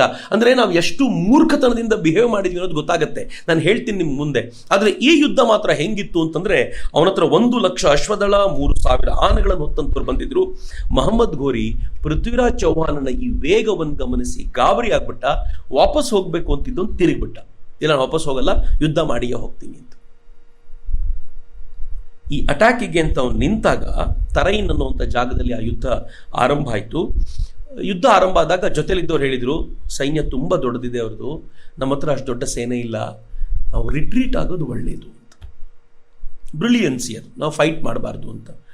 ಮಹಮ್ಮದ್ ಘೋರಿ ತಾಳ್ಕೊಳಕ್ಕಾಗಲಿಲ್ಲ. ಶಿಹಾಬುದ್ದೀನ್ ಘೋರಿ ಹೇಳ್ತಾನೆ, ರಿಟ್ರೀಟ್ ಆಗೋದಾ? ನಾನು ಬರ್ಕೊಂಡೇ ಇಲ್ಲ ರಿಟ್ರೀಟ್ ಆಗೋ ವಿಚಾರವನ್ನು. ಅಲ್ಲಿ ಹಿಂದಿನ ಕನಸು ಯಾವತ್ತೂ ಕಾಣ್ತಾ ಇದ್ದೀನಿ, ಇವತ್ತು ಏನಾಗುತ್ತೋ ಆಗ್ಬಿಡ್ಲಿ ಅಂತ ಹೇಳ್ತಾ ಇರೋರ ನಡುವೆನೇ ತನ್ನ ಕುದುರೆ ಏರಿ ಕೈಯಲ್ಲಿ ಭರ್ಜಿ ಹಿಡ್ಕೊಂಡು ಜೋರಾಗಿ ನುಗ್ಗಿದ. ಇವನ ಬಲಗೈ ಅಂತಿದ್ದ ಗೋವಿಂದರಾಜ, ಪೃಥ್ವಿರಾಜ್ ಚೌಹಾಣ್ನ ಬಲಗೈ ಅಂತಿದ್ದ ಗೋವಿಂದರಾಜ, ಅವನ ಆನೆ ಮೇಲೆ ಕೂತ್ಕೊಂಡು ಬರ್ತಾ ಇರುವಂಥ ಮಹಮ್ಮದ್ ಘೋರಿಯನ್ನು ಗಮನಿಸಿದ. ಮಹಮ್ಮದ್ ಘೋರಿ ಈ ಗೋವಿಂದರಾಜನನ್ನು ನೋಡಿದ ತಕ್ಷಣ ತನ್ನ ಕೈಯಲ್ಲಿದ್ದ ಭರ್ಜಿನ ತೆಗೆದು ಎಸದ್ನಲ್ಲ, ಅದು ಗೋವಿಂದರಾಜನ ದವಡೆಗೆ ಬಿತ್ತು. ಅವನ ದವಡೆ ಮುರಿದೋಯ್ತು. ಆದರೆ ಅವನು ಸಂಭಾಳಿಸ್ಕೊಂಡ. ತನ್ನ ಕೈಯಲ್ಲಿದ್ದಂಥ ಭರ್ಜಿಯನ್ನು ಹೆಂಗೆ ಬೀಸಿದ ಅಂದರೆ, ಯಾವ ವೇಗಕ್ಕೆ ಬಂತು ಅಂತಂದರೆ, ಅದು ಮಹಮ್ಮದ್ ಘೋರಿಯ ತೋಳಿಗೆ ಬಡಿತು. ತೋಳಿಗೆ ಬಡಿದ ತಕ್ಷಣ ಅದು ಆ ತೋಳಿನ ಅಷ್ಟು ಭಾಗವನ್ನು ಕಿತ್ತಾಕಿ ರಕ್ತ ಹಾಗೆ ಸುರುಳಿಗೆ ಶುರುವಾಯಿತು. ಆತ ಕುದುರೆಯಿಂದ ಕೆಳಗೆ ಬಿದ್ದ. ನಮ್ದ್ರಲ್ಲಾಗಿದ್ರೆ ಏನಾಗ್ತಿತ್ತು ಗೊತ್ತಾ? ರಾಜ ಬಿದ್ದ ಅಂದ ತಕ್ಷಣ ಸೇನೆ ಚೆಲ್ಲಾಪಿಲ್ಲಿಯಾಗಿ ಓಡೋಗ್ಬಿಡ್ತಿತ್ತು. ಆದರೆ ಅಲ್ಲಿ ತಕ್ಷಣ ಖಿಲ್ಜಿ ಅಂತ ಅವನ ಸೈನಿಕನೊಬ್ಬ ರಾಜನನ್ನ ತನ್ನ ತೆಕ್ಕೆಗೆ ತೆಗೆದುಕೊಂಡ, ಡೈರೆಕ್ಟ್ ತೆಗೆದುಕೊಂಡು ಹೋದ. ತುರ್ತು ಚಿಕಿತ್ಸೆ ಎಲ್ಲ ಮಾಡುವಂಥ ಪ್ರಯತ್ನ ಮಾಡ್ದ. ಅಷ್ಟರ ವೇಳೆಗೆ ಈ ಸೇನೆ ಎಷ್ಟು ಬಲಾಢ್ಯವಾಗಿತ್ತು ಅಂತಂದರೆ, ಅದ್ರ ಜೊತೆ ಕಾದಾಡ್ಲಿಕ್ಕೆ ಆಗ್ತಾ ಇಲ್ಲ, ಮತ್ತು ರಾಜನೂ ಇಲ್ಲ, ನವಾಬನೂ ಇಲ್ಲ ಅಂತ ಗೊತ್ತಾದ ತಕ್ಷಣ, ಸುಲ್ತಾನನೂ ಇಲ್ಲ ಅಂತ ಗೊತ್ತಾದ ತಕ್ಷಣ ಆ ಸೇನೆ ಚಲ್ಲಾಪಿಲ್ಲಿಯಾಗಿ ಓಡಲಿಕ್ಕೆ ಅಂತ ನಿಂತುಬಿಡ್ತು. ಆವತ್ತೇನಾದರೂ ಮಹಮ್ಮದ್ ಘೋರಿಯನ್ನು ಅಲ್ಲೇ ಬಿದ್ದಿರ್ಲಿಕ್ಕೆ ಬಿಟ್ಟಿದ್ದಿದ್ರೆ ಭಾರತದ ಇತಿಹಾಸ ಹಿಂಗಾಗಿರ್ತಿರಲಿಲ್ಲ. ಆದರೆ ದುರದೃಷ್ಟ ನಮ್ಮದ್ದೋ ಅದೃಷ್ಟ ಘೋರಿಯದ್ದೋ ಗೊತ್ತಿಲ್ಲ. ಅವನನ್ನು ಎತ್ಕೊಂಡು ಡೈರೆಕ್ಟ್ ತೊಗೊಂಡೋಗಿ ಬಚಾವ್ ಮಾಡಿಬಿಟ್ರು. ಆನಂತರ ಅವನನ್ನು ತೊಗೊಂಡು ಇಮ್ಮಿಡಿಯೇಟಾಗಿ ರಿಟ್ರೀಟ್ ಮಾಡುವಂಥ ಪ್ರಯತ್ನ. ಅಷ್ಟೊತ್ತಿಗೆ ಸೇನೆಯವರೆಲ್ಲರೂ ಚೆಲ್ಲಾಪಿಲ್ಲಿ ಆಗಿದ್ರು. ನಾಯಕರುಗಳೆಲ್ಲ ಬೆನ್ನು ತೋರಿಸಿ ಓಡಿಯಾಗೋಗಿತ್ತು. ಕೆಲವರು ಗಜನಿನೂ ಸೇರ್ಕೊಂಡ್ಬಿಟ್ರು, ಕೆಲವರು ಪೇಶಾವರದಲ್ಲಿ ಅಲ್ಲಿ ಶಿಫ್ಟ್ ಆಗಿ ಅಲ್ಲೇ ಉಳ್ಕೊಂಡ್ಬಿಟ್ರು. ಇವನನ್ನು ಕರ್ಕೊಂಡು ಬರಲಾಯಿತು. ಕರ್ಕೊಂಡು ಬಂದು ಕೆಲವು ತಿಂಗಳುಗಳ ನಂತರ ರಿಕವರ್ ಆದ ತಕ್ಷಣ ಮಾಡಿದ ಫಸ್ಟು, ನಾನು ಅದನ್ನೇ ಹೇಳೋದು, ಏನು ಆ್ಯಟಿಟ್ಯೂಡ್ ಇದೆಯಲ್ಲ ಅವರುಗಳದ್ದು, ಹೆಂಗೆ ಅಂತಂದರೆ, ರಿಕವರ್ ಆದ ತಕ್ಷಣ ಮೊದಲು ಮಾಡಿದ ಕೆಲಸ ಅಂತಂದರೆ, ಯಾರ್ಯಾರು ರಣಭೂಮಿ ಬಿಟ್ಟು ಗಜನಿಗೆ ಓಡಿ ಬಂದಿದ್ರೋ ಆ ಎಲ್ಲ ನಾಯಕರನ್ನು ಕರ್ಕೊಂಡು ಬಂದು ಅವ್ರ ಕುತ್ತಿಗೆಗೆ ದನಗಳಿಗೆ ಧಾನ್ಯ ಕಟ್ತಾರಲ್ಲ, ಹಾಗೆ ಧಾನ್ಯವನ್ನು ಕಟ್ಟಿ ಕೈಗಳನ್ನು ಹಿಂದಕ್ಕೆ ಕಟ್ಟಿ ಅವರನ್ನು ಪರೇಡ್ ಮಾಡಿಸ್ತಾನೆ. ಆ ಧಾನ್ಯವನ್ನು ಹಾಗೆ ನಾಲಿಗೆಯಲ್ಲಿ ತಿನ್ನುವಂತೆ ಮಾಡ್ತಾನೆ. ಆನಂತರ ಎಲ್ಲರ ಕತ್ತು ಕಡಿತಾನೆ. ಏನು ಸಂದೇಶ ಅಂತಂದರೆ, ರಣಭೂಮಿಯನ್ನು ಬಿಟ್ಟು ಯಾವನಾದರೂ ಹಿಂಗೆ ಓಡಿ ಬಂದರೆ ಅವರೆಲ್ಲರಿಗೂ ಇದೇ ಗತಿ ಕಾದಿದೆ ಅಂತ ಎಚ್ಚರಿಕೆ ಇದು. ಆ ಎಚ್ಚರಿಕೆಯ ಸಂದೇಶವನ್ನು ಅವರಿಗೆಲ್ಲ ಕೊಡ್ತಾನೆ. ಮತ್ತವನು ಸಾಮಾನ್ಯವಾಗಿರಲ್ಲ, ಮತ್ತೆ ಹೇಗಾದರೂ ಮಾಡಿ ದಾಳಿ ಮಾಡಬೇಕು ಅಂತ ನಿಶ್ಚಯ ಮಾಡ್ತಾನೆ. ಅಫ್ಕೋರ್ಸ್ ಇದು ಕೇಳಲಿಕ್ಕೆ ಚೆನ್ನಾಗಿರುತ್ತೆ. 9ನೇ ಕ್ಲಾಸಿನ ಪಠ್ಯಪುಸ್ತಕ, ಮಹಮ್ಮದ್ ಘೋರಿ ಮತ್ತು ಪೃಥ್ವಿರಾಜ್ ಚೌಹಾಣ್, ನಾನು ಓದಿರೋ ಪಠ್ಯಪುಸ್ತಕದಲ್ಲಿ ಹೇಳ್ತಿದ್ದೀನಿ. ಆನಂತರ ನನಗೆ ಏನಾಗಿದೆ ಗೊತ್ತಿಲ್ಲ. ಪೃಥ್ವಿರಾಜ್ ಚೌಹಾಣ್ ಮಹಮ್ಮದ್ ಘೋರಿಯನ್ನು ಮೊದಲನೇ ತರೈನ್ ಯುದ್ಧದಲ್ಲಿ ಎದುರಿಸಿ ಸೋಲಿಸಿದ. ನೆಕ್ಸ್ಟ್ ಸಾಲ ಏನು ಗೊತ್ತಾ? ಧೃತಿಗೆಡದ ಮಹಮ್ಮದ್ ಘೋರಿ ಮತ್ತೊಮ್ಮೆ ದಾಳಿ ಮಾಡಿ ಪೃಥ್ವಿರಾಜ್ ಚೌಹಾಣನ್ನು ಸೋಲಿಸಿ ಕೊಂದ. ಯಾರು ಹೀರೋ? ಧೃತಿಗೆಡದೆ ದಾಳಿ ಮಾಡಿದ ಅಂತಂದ್ರೆ ಏನರ್ಥ? ಅದಕ್ಕೆ ನಮ್ಮ ಮೇಷ್ಟ್ರು ಬೇರೆ ಆ್ಯಡ್ ಮಾಡಿದರು. ಅವನು ತನ್ನ ದೇಶಕ್ಕೆ ಹೋದಂತೆ ವಾಪಸ್ಸು, ಇನ್ನೆಲ್ಲ ಮುಗಿದೋಯ್ತು ಅಂತಂದಾಗ ಒಂದು ಜೇಡ ಬಲೆ ಕಟ್ತಿರೋದು ನೋಡಿದಂತೆ. ಅದು ನೆಪೋಲಿಯನ್ ಕಥೆ, ಅದು ಇದಕ್ಕೆ ಕನೆಕ್ಟ್ ಮಾಡಿ ಹೇಳ್ಬಿಟ್ಟಿದ್ರು ನಮಗೆ. ಜೇಡ ಬಲೆ ಕಟ್ತಿರೋದನ್ನು ನೋಡಿದಂತೆ ಆ ಜೇಡ ತಾನು ಬಲೆ ಕಟ್ಟೋದನ್ನು, ಬಲೆಯನ್ನು ತುಂಡರಿಸಿದಾಗಲೂ ಮತ್ತೆ ಹಠ ಹಿಡಿದು ಕಟ್ಟೋದನ್ನು ನೋಡಿ, ಅದನ್ನು ನೋಡಿದ್ಮೇಲೆ ಅವ್ನ ಮೇಷ್ಟ್ರಿಗೆ ಒಂದು ಹಗ್ಗ ಸಾಕಿತ್ತು, ಅವ್ರು ಇನ್ನೊಂದು ಸೇರಿಸಿದ್ರು ಅದಕ್ಕೆ.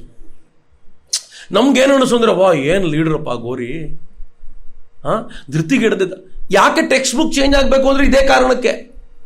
ಅದರಲ್ಲಿ ಯಾರು ಹೀರೋ ಅಂತಾನೆ ಗೊತ್ತಾಗಲ್ಲ, ನಾವು ಯಾರ ಮೇಲೆ ಅಟ್ಯಾಕ್ ಮಾಡಬೇಕಿತ್ತು ಅಂತಾನೆ ಗೊತ್ತಾಗಲ್ಲ. ಪೃಥ್ವಿರಾಜ್ ಚೌಹಾಣ್ ದಡ್ಡ ಅನ್ನಿಸ್ತಾನೆ ನಮಗೆ, ಅವ್ನು ಕೆಲಸಕ್ಕೆ ಬಾರದವನು ಅಂತ ಅನ್ನಿಸ್ತಾನೆ. ಯಾವ ಪರಿ ಚಿಂತನೆಗಳನ್ನು ಹಬ್ಬಿಸಿದ್ದಾರೆ ಅಂತಂದ್ರೆ ಮಿತ್ರರೇ, 2ನೇ ಬಾರಿ ತನೇನಲ್ಲಿ ಯುದ್ಧ ನಡೆದಾಗ ಪೃಥ್ವಿರಾಜ್ ಚೌಹಾಣನ ವಿರುದ್ಧ ಮೊಹಮ್ಮದ್ ಗೋರಿಯನ್ನ ವೆಲ್ಕಮ್ ಮಾಡಿದ್ದು ಜಯಚಂದ ಅಂತ ನಾವೆಲ್ಲ ಕೇಳಿದ್ದೀವಿ. ಸುಳ್ಳು, ಐತಿಹಾಸಿಕ ಪ್ರಮಾದ ಅದು. ಐನೇ ಅಕ್ಬರಿ ಕೃತಿಯನ್ನ ಮುಂದಿನ 400 ವರ್ಷಗಳ ನಂತರ ಐನೇ ಅಕ್ಬರಿ ಕೃತಿಯನ್ನ ಬರೆದಾಗ ಐನೇ ಅಕ್ಬರಿ ಕೃತಿಯಲ್ಲಿ ಇದನ್ನು ಸೇರಿಸಲಾಯಿತು. ಜಯಚಂದ ಈ ಕೆಲಸ ಮಾಡಿದ, ಜಯಚಂದ ಅವರನ್ನು ವೆಲ್ಕಮ್ ಮಾಡ್ದ ಅಂತ. ಆದ್ರೆ ಜಯಚಂದ ಎಂತ ಅದ್ಭುತವಾಗಿದ್ದ ರಾಜ ಆಗಿದ್ದ ಅಂತಂದ್ರೆ ಅವನು ಸ್ವತಃ ಒಳ್ಳೆ ಬರಹಗಾರ ಕೂಡ ಆಗಿದ್ದ. ಅವನು ಎಲ್ಲರನ್ನೂ ಪ್ರೀತಿಯಿಂದ ನೋಡಿಕೊಳ್ಳುವವನಾಗಿದ್ದ. ಅಫ್ಕೋರ್ಸ್ ರಾಜನಾಗಿ ಇಬ್ಬರ ನಡುವೆ ಫೈಟ್ ಇದ್ದಿರಬಹುದು, ಆದರೆ ರಾಷ್ಟ್ರೀಯತೆಯ ವಿಚಾರದಲ್ಲಿ ಯಾವತ್ತೂ ಅದಕ್ಕೆ ಒಂದಿನಿತ್ತು ಧಕ್ಕೆ ತರದಂತ ವ್ಯಕ್ತಿತ್ವ ಅವನದಾಗಿತ್ತು. ಅದನ್ನು ನಾವು ಹೆಂಗೆ ನಂಬಿಟ್ವಿ ಅಂತಂದ್ರೆ, ಈಗಲೂ ಯಾರಾದರೂ ಟ್ರೈಟರ್ ಸಿಕ್ಬಿಟ್ರೆ ಜಯಚಂದ ಅಂತೀವಿ ನಾವು. ನಮಗೇನಾಗುತ್ತೆ ಅಂದರೆ, ಪ್ರತಿ ಬಾರಿ ಮೀರ್ ಜಾಫರ್ ಅಂದರೆ ಮುಸಲ್ಮಾನರಿಗೆ ನೋವಾಗುತ್ತೆ ಅಂತ ಒಬ್ಬ ಹಿಂದೂನ ಕರ್ಕೊಂಬಂದ್ಬಿಟ್ರೆ ಕಾಂಪನ್ಸೇಟ್ ಆಗುತ್ತೆ ಅಂತ ಸುಳ್ಳನ್ನು ಹೇಳ್ಕೊಂಡು ತಿರುಗಾಡಿದ್ವಲ್ಲ ಇಷ್ಟು ವರ್ಷಗಳ ಕಾಲ. ಈಗಲೂ ಕೂಡ ಜಯಚಂದ ಅನ್ನೋ ಹೆಸರು ಹಂಗೆ ಬಳಕೆ ಆಗುತ್ತೆ. ಆದರೆ ನಮ್ಮ ಟೆಕ್ಸ್ಟ್ ಬುಕ್ಗಳು ಹೆಂಗೆ ಅದನ್ನು ವೈಭವೀಕರಿಸ್ಬಿಟ್ಟಿವೆ ಅಂತಂದರೆ, ನಮಗೆ ಗೊತ್ತಿಲ್ಲದಂತೆ ನಾವೊಬ್ಬ ಟ್ರೈಟರ್ನ ಹುಡುಕಬೇಕು ಅಂತಂದರೆ ನಮ್ಮಲ್ಲೊಬ್ಬ ಇದ್ದ ಜಯಚಂದ ಅಂತ, ನಾವು ಹಿಂಗೆ ಹುಡ್ಕೊಂಡು ಕೂತ್ಕೊಳ್ಳುವಂಥ ಹಂತಕ್ಕೆ ತಂದಿಟ್ಬಿಟ್ಟಿದ್ದಾರೆ. ಫೈನ್ ಮಿತ್ರರೇ, ಅದು ಬೇರೆ ಪ್ರಶ್ನೆ. ಆದರೆ ಇವನಲ್ಲಿಗೆ ಹೋದವನು ವಾಪಸ್ ದಾಳಿ ಮಾಡಬೇಕು ಅಂತ ನಿಶ್ಚಯ ಮಾಡಿದವನು ಒಂದು ಶಪಥ ಮಾಡ್ತಾನಂತ. ಮಿಲಿಟರಿ ಹಿಸ್ಟ್ರಿಯಲ್ಲಿ ಜದುನಾಥ್ ಸರ್ಕಾರ್ ಅವರು ಬರೀತಾರೆ. ಅವ್ರೇನು ಹೇಳ್ತಾರೆ ಅಂತಂದರೆ, ಆ ಶಪಥ ಏನು ಮಾಡಿದ ಅಂತಂದರೆ, ಒಂದು ಕದನದಲ್ಲಿ ಸಾಯ್ತೀನಿ, ಇಲ್ಲವೇ ಕಳ್ಕೊಂಡಿರುವಂಥ ಗೌರವವನ್ನು ಮರಳಿ ಗಳಿಸ್ತೀನಿ, ಈ ಬಾರಿ ಅದನ್ನು ಮಾಡೇ ಮಾಡ್ತೀನಿ ಅಂತ ಹಠ ಹಿಡಿದು ನುಗ್ಗಿದ ಅಂತ. ಮರುವರ್ಷ ಅವನ ಸೇನೆಯನ್ನು ಚೆನ್ನಾಗಿ ಕಟ್ಕೊಂಡ. ಈ ಬಾರಿ ಅವನ ಜೊತೆ ಬಂದ ಅಶ್ವಾರೋಹಿಗಳ ಸಂಖ್ಯೆ 1.25 ಲಕ್ಷ. ಬಿಕಾಸ್ ನಾನು 1 ಲಕ್ಷ ಇಲ್ಲ ಅಶ್ವಾರೋಹಿಗಳನ್ನು ನೋಡಿದ್ನಲ್ಲ, ಅದಕ್ಕಿಂತ ಜಾಸ್ತಿ ತರಬೇಕು ಅಂತ 1.25 ಲಕ್ಷ ಅಶ್ವಾರೋಹಿಗಳನ್ನು ಕರ್ಕೊಂಡು ಪೇಶಾವರಕ್ಕೆ ಬಂದ. ಪೇಶಾವರಕ್ಕೆ ಬಂದಾಗ ಅವನಲ್ಲಿರುವಂಥ ಹುಚ್ಚು ಆವೇಶವನ್ನು ನೋಡಿದವರೆಲ್ಲರೂ ಯಾರ್ಯಾರು ಕಳೆದ ಬಾರಿ ಪಲಾಯನ ಮಾಡಿದ್ರೋ ಮುಂದೆ ಬಂದು ಇವನ ಎದುರುಗಡೆ ನಿಂತಾಗ ಎಲ್ಲರನ್ನೂ ಕ್ಷಮಿಸಿ ನನ್ನ ಜೊತೆ ಜಾಯ್ನ್ ಆಗಿ ಅಂತಂದ. ದೊಡ್ಡ ಸೇನೆಯ ಸಮೂಹವನ್ನೇ ಕರ್ಕೊಂಡು ಬಂದವನು ಏನು ಮಾಡಿದ, ಅದೇ ತರೈನಿಗೆ ಬಂದು ನಿಂತ. ಪೃಥ್ವಿರಾಜ್ ಚೌಹಾಣ್ ಹೆಂಗಿದ್ದ ಆ ಟೈಮಲ್ಲಿ ಅಂತಂದರೆ, ಏನಾಗಲ್ಲ ಇವನ ಹತ್ರ ಅಂದ್ಕೊಂಡೆ ಸೇನೆಯನ್ನು ಮೊಬಿಲೈಸ್ ಮಾಡೋದ್ರಲ್ಲಿ ಸೋತೋಗ್ಬಿಟ್ಟ. ಕಳೆದ ಬಾರಿ ಎಲ್ಲ ರಾಜರುಗಳು ತಮ್ಮ ಸೇನೆಯನ್ನು ಕಳಿಸಿದ್ರು, ಈ ಬಾರಿ ಮೊದಲೇ ಮೊಬಿಲೈಸ್ ಮಾಡಿ ಇಟ್ಕೊಳ್ಳಿಕ್ಕೆ ಸಾಧ್ಯ ಆಗಲಿಲ್ಲ. ಅವನಿಗೆ ಗೊತ್ತಿರುತ್ತೆ ಮಳೆಗಾಲ ಮುಗಿದ ತಕ್ಷಣ ಅವರು ಅಟ್ಯಾಕಿಗೆ ಬರ್ತಾರೆ ಅಂತ.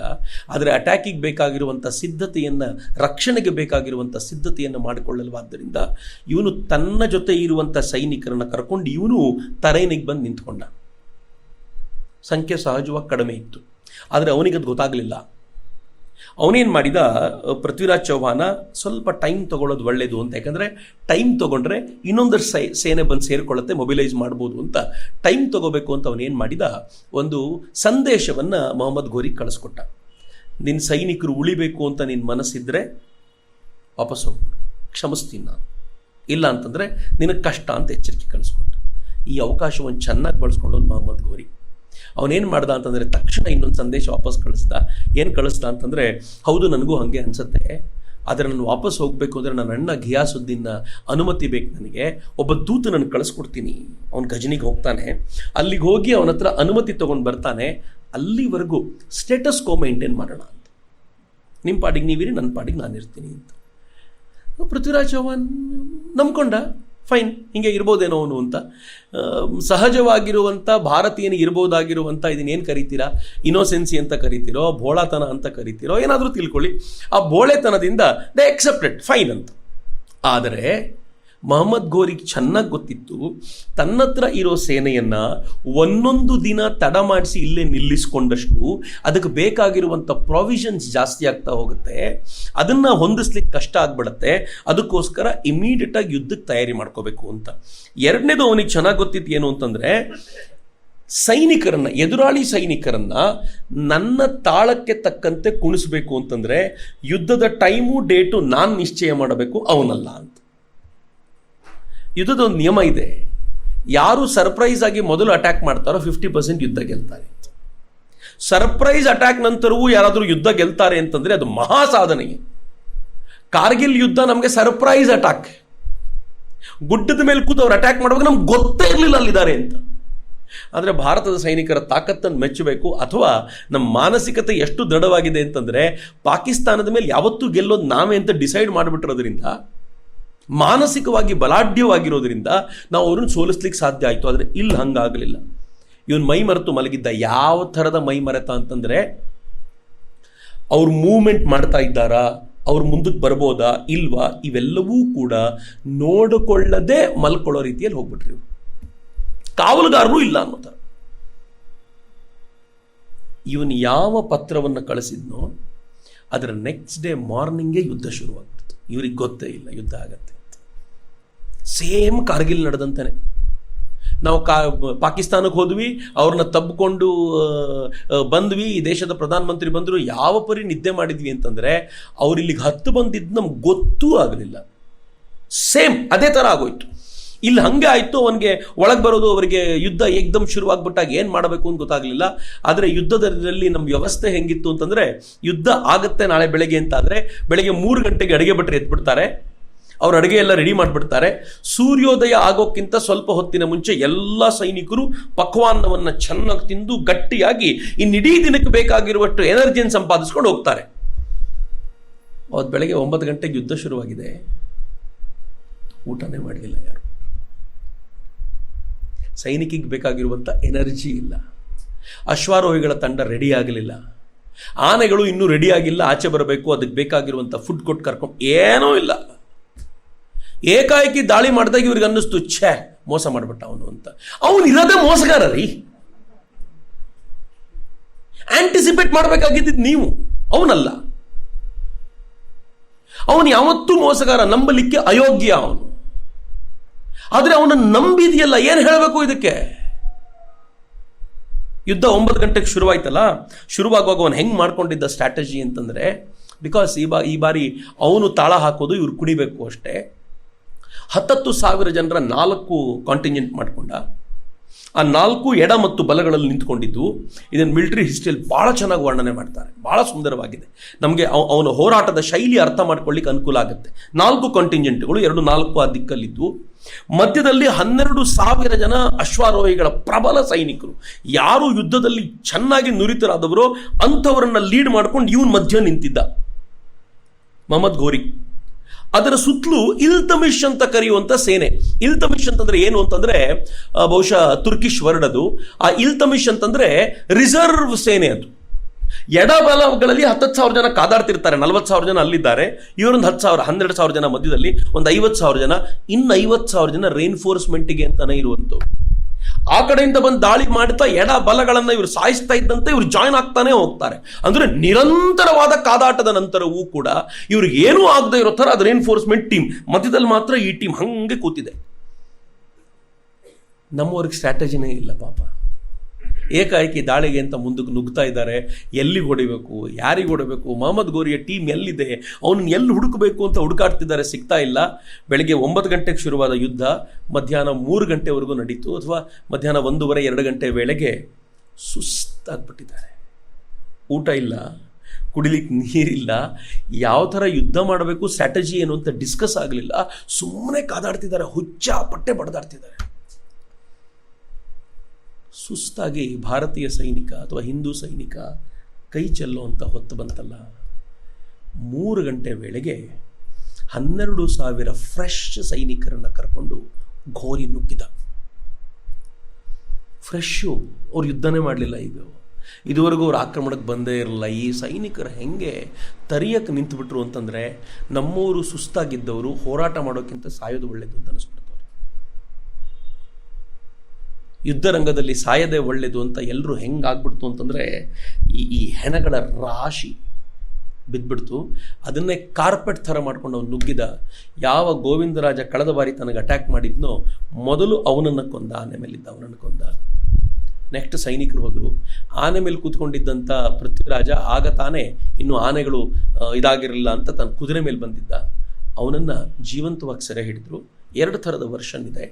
ಜೀವಂತವಾಗಿ ಸೆರೆ ಹಿಡಿದು ಇವನನ್ನು ಕರ್ಕೊಂಡೋದಾಗ ಘೋರಿ ತನ್ನ ದೇಶಕ್ಕೆ ಕರ್ಕೊಂಡು ಹೋಗಿ ಅವನ ಕಣ್ಣುಗಳನ್ನು ಕೀಳಿಸಿ ಅವನನ್ನು ಕೆಟ್ಟದಾಗಿ ನೋಡಿಕೊಂಡ ಒಂಥರ ವೈಭವಯುತವಾದ ಕಥೆ ಇದೆ ಅದು.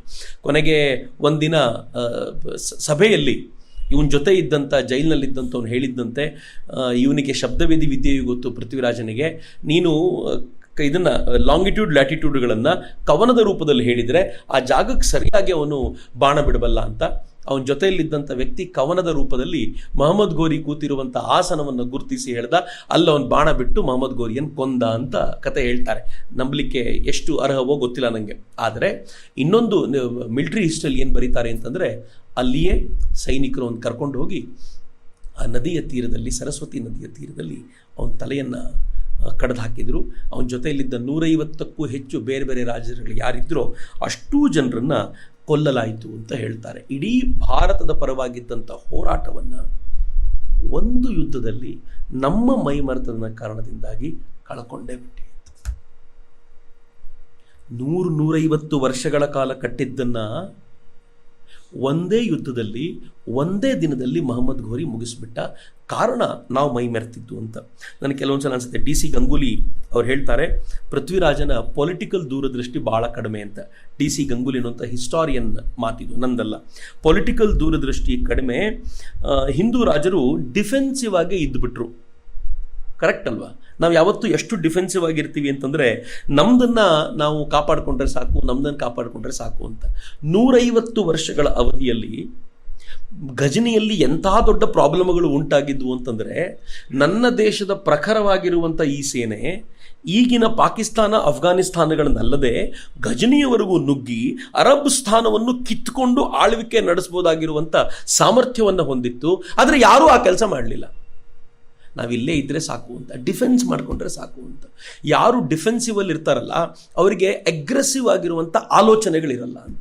ನಮ್ಗೆ ಆ ಥರ ಆಗಿತ್ತು, ಈ ದೂರದೃಷ್ಟಿಯ ಕೊರತೆ ಇತ್ತು ಅಂತ. ಬಹುಶಃ ಈ ಅಫೆನ್ಸಿವ್ ಆಗುವಂಥ ನುಗ್ಗುವಂಥ ಪ್ರಕ್ರಿಯೆಯನ್ನೇ ನೀವು ಆರ್ಯಾವರ್ತ ಪ್ರಜ್ಞೆ ಅಂತ ಕೂಡ ಕರೆಯೋದಾದರೆ, ಇಂಥ ಆರ್ಯಾವರ್ತ ಪ್ರಜ್ಞೆಯನ್ನು ನಾವು ಗಮನಿಸ್ಬೋದಾಗಿರುವಂಥದ್ದು ಹಿಸ್ಟ್ರಿಯಲ್ಲಿ ಆನಂತರದ ದಿನಗಳಲ್ಲಿ.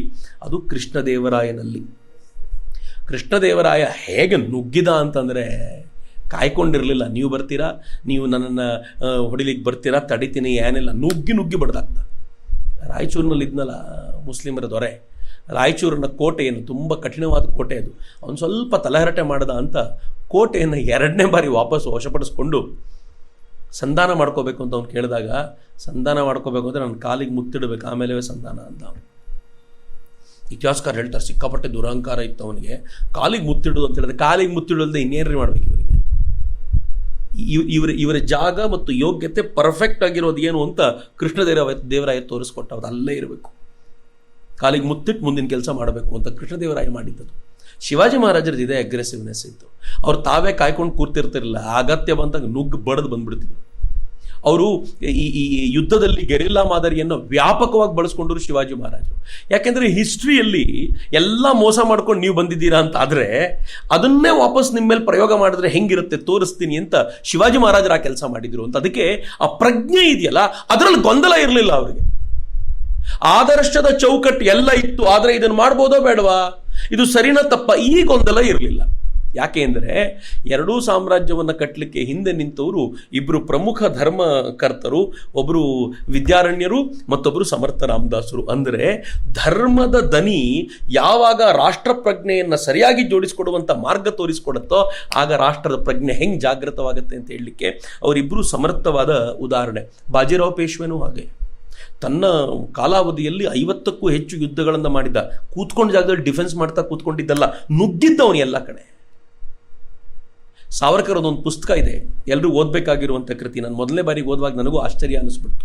ಹಿಂದೂ ಪದಪಾದಶಾಹಿ ಅಂತ ಪುಸ್ತಕದ ಟೈಟಲ್ ಅದು, ಸಾವರ್ಕರ್ ಬರೆದಿರುವಂಥದ್ದು. ಅಲ್ಲಿವರೆಗೂ ಮರಾಠ ಅಂದರೆ ಶಿವಾಜಿ ಅಂತ ನಮ್ಗೆ ಅನ್ನಿಸ್ತಿತ್ತಲ್ಲ, ಶಿವಾಜಿ ಮಹಾರಾಜರೇ ಎಲ್ಲವನ್ನು ಕಟ್ಟಿದವರು. ಶಿವಾಜಿ ಮಹಾರಾಜರು ಶುರು ಮಾಡಿದ್ದಷ್ಟೇ, ಆದರೆ ಮರಾಠ ವೈಭವವನ್ನು ಬೆಳೆಸಿ ನಿಲ್ಲಿಸಿದ್ದು ಪೇಶ್ವೆಗಳು. ಅವರು ಎಲ್ಲ ಕಡೆ ನುಗ್ಗಿದ್ರು, ಇಡೀ ಭಾರತವನ್ನು ಏಕರಸಗೊಳಿಸುವ ಪ್ರಯತ್ನವನ್ನು ಅವ್ರು ಮಾಡಿದ್ರು ಅಂತ. ಪೇಶ್ವೆ ಕಾಲಕ್ಕೆ ಹಂಗಾಯ್ತು, ಬಾಜಿರಾವ್ ಪೇಶ್ವೆ ಹಂಗೆ ಮಾಡಿದ, ನುಗ್ಗಿದ ಅಂತ. ಅಂದರೆ ನಾವು ಅಗ್ರೆಸಿವ್ ಆಗಿ ನುಗ್ಗೋದನ್ನು ಆ 150 ವರ್ಷಗಳಲ್ಲಿ ಮರೆತು ಬಿಟ್ವಿ. ನಮ್ಗೆ ಯಾಕೆ?